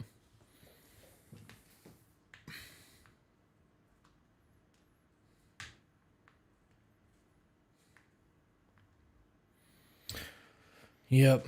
can't make him communicate. You can't make anybody do anything. You can lay out things and ask questions and try to get him to engage, to actually tell you what's going on. Right. But it to me, this doesn't sound like sincerity. It sounds like you're a placeholder. It sounds like you were there until something better comes along. Right. I don't, there's not a redeeming quality in this. And again, this is what you sent us. We don't know the whole picture of what goes on. Right. But from everything that's said in this is not a healthy relationship that's going to just improve overnight. If this is going to improve, it's going to take a fuck ton of work, and he's got to be honest about it. We just hit 701 in Discord. Nice. We've gotten a lot of new patrons since we've been recording. I'm going to be honest. If it were me in this situation, I would have left a very long time ago. I would not still be trying to salvage this. Right. If this is really what's happening and this is not just your perspective through your cognitive bias and this is truly the situation, I would have left a very long time ago. I would have too. You know, this is your relationship, and I am trying to give you the conversations that I would have to try to fix it. In all honesty, I wouldn't. This is too much for me. I am somebody who needs to feel like I matter. Right. Especially to the person who claims to love me and wants to be with me. Ray Gaming said, devil's advocate, could it be that he's scared that he's getting too close, scared to be hurt? No, he doesn't get to feel that because he cheated and left her to suffer through a miscarriage alone. No. Yeah. That alone was enough. That alone was enough for me. When somebody goes through the loss of something like that, and the man that was responsible for the entire scenario decides that he's going to dip out until she's over that shit, like, it's not a redeemable quality to me.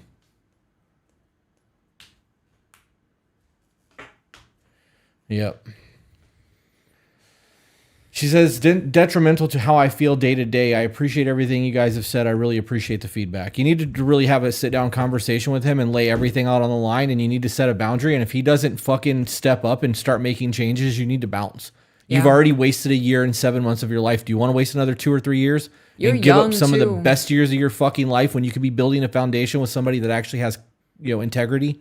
You could be building your own foundation right now, who you as a person. Yep. You are a very damaged individual. You know, you went through a lot and you have healed some of it, but there is still so much from that relationship and now this current one that you're going to have to filter through. Yep. This is not love. This is not how two human beings who are in love treat each other. No, I agree. I agree.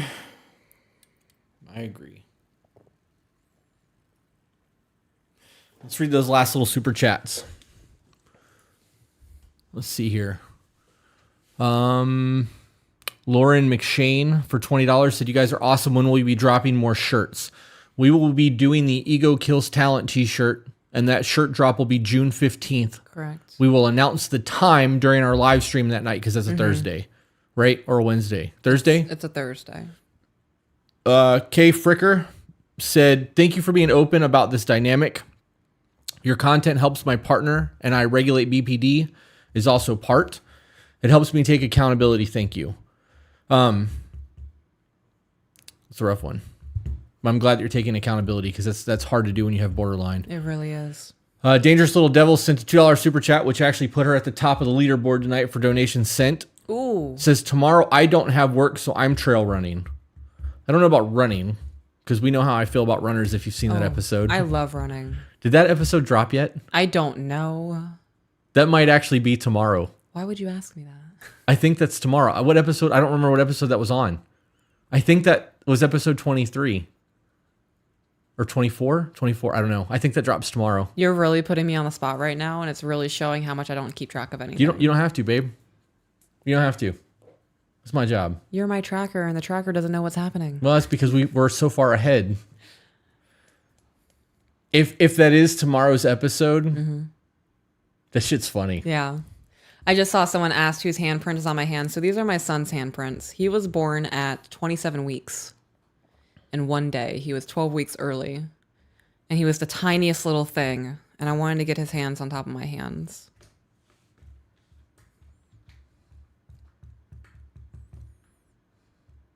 '24 does drop tomorrow at 11 a.m. I will be in the premiere tomorrow when we do that. Tomorrow's Monday? Yep, tomorrow is Monday. I will not be. Yep. I'm going to have the kids. I will be sitting at the desk with my headphones on. And we might go plant hunting. Yeah. I'm going to try to get as much of 26 edited as I can between then and now, and then get that uploaded so that, or not 26, the 3-hour episode that we did to get clips made. What was 24 about? I can tell you the emails from 24. Because Jen's like, 24 is good. You guys are going to love it. And Jen, was 24 the one where I made fun of runners and bikers? That's what we were looking for. Oh, is that the one I go, look at me, I'm a podcaster. Yeah. You got a microphone. Yeah. The emails for 24 is thank you, YouTube Live, and a question, relationship advice, and help. That tells me nothing. I know. Yeah. I can't believe we're so far ahead. We're halfway done with next month's content. Holy shit. Yeah. Makes me feel good. I love that.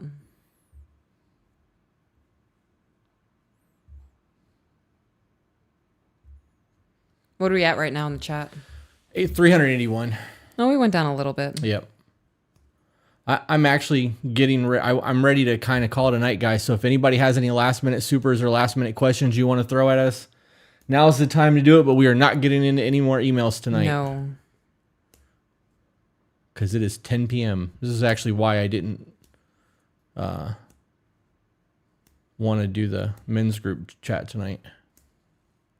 She said, I can't remember. There's too much. Okay. I am Zan said, my son was born 23 weeks, so tiny. June 15th for another drop on shirts. It was one of the workless that I remember. Oh, that's from Choice Theory. Which I believe is 24. I actually do. No. Yes. I think it is. I think that is tomorrow.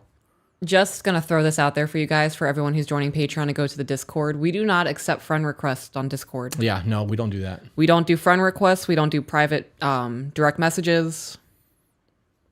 We are in there chatting it up, though. Right, in the general chats. Yep. I actually have all that shit turned off. You can't send me any of that shit anymore. Yeah. Yep. And the new color Ego Kills Talent shirt is purple. I wish I could post photos of that shit. I wish it would let me post photos in the chat. That would be dope.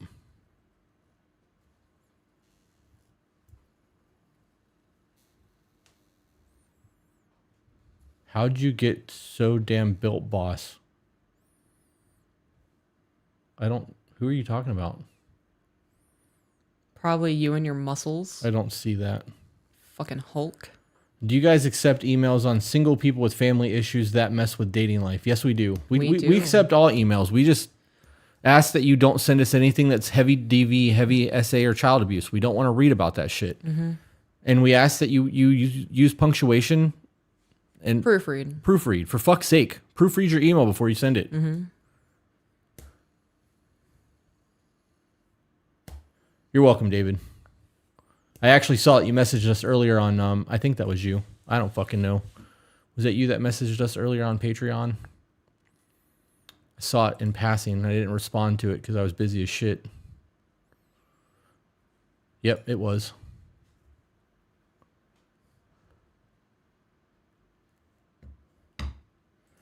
Did you just say input on age gap couples? I'm 25 and my husband is 26.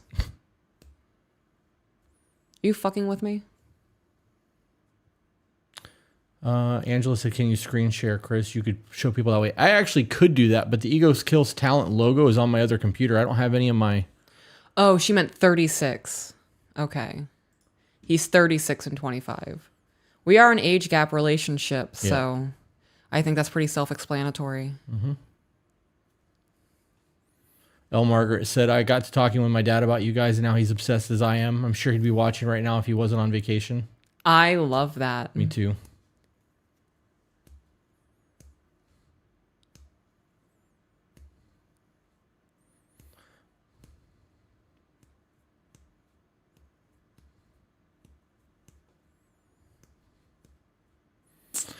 All right, guys. I think we're going to call it.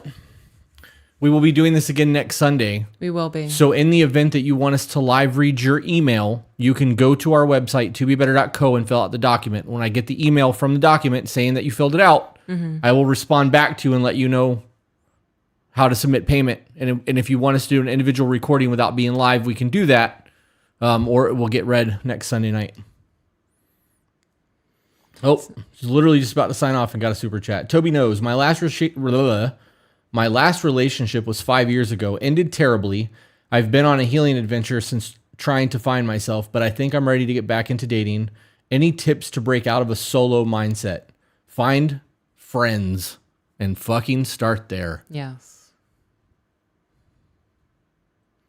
We have over 10 years of an age gap between us. Yeah. Look, no, yeah, a little bit. Not much, but a little bit over 10 years. Yep.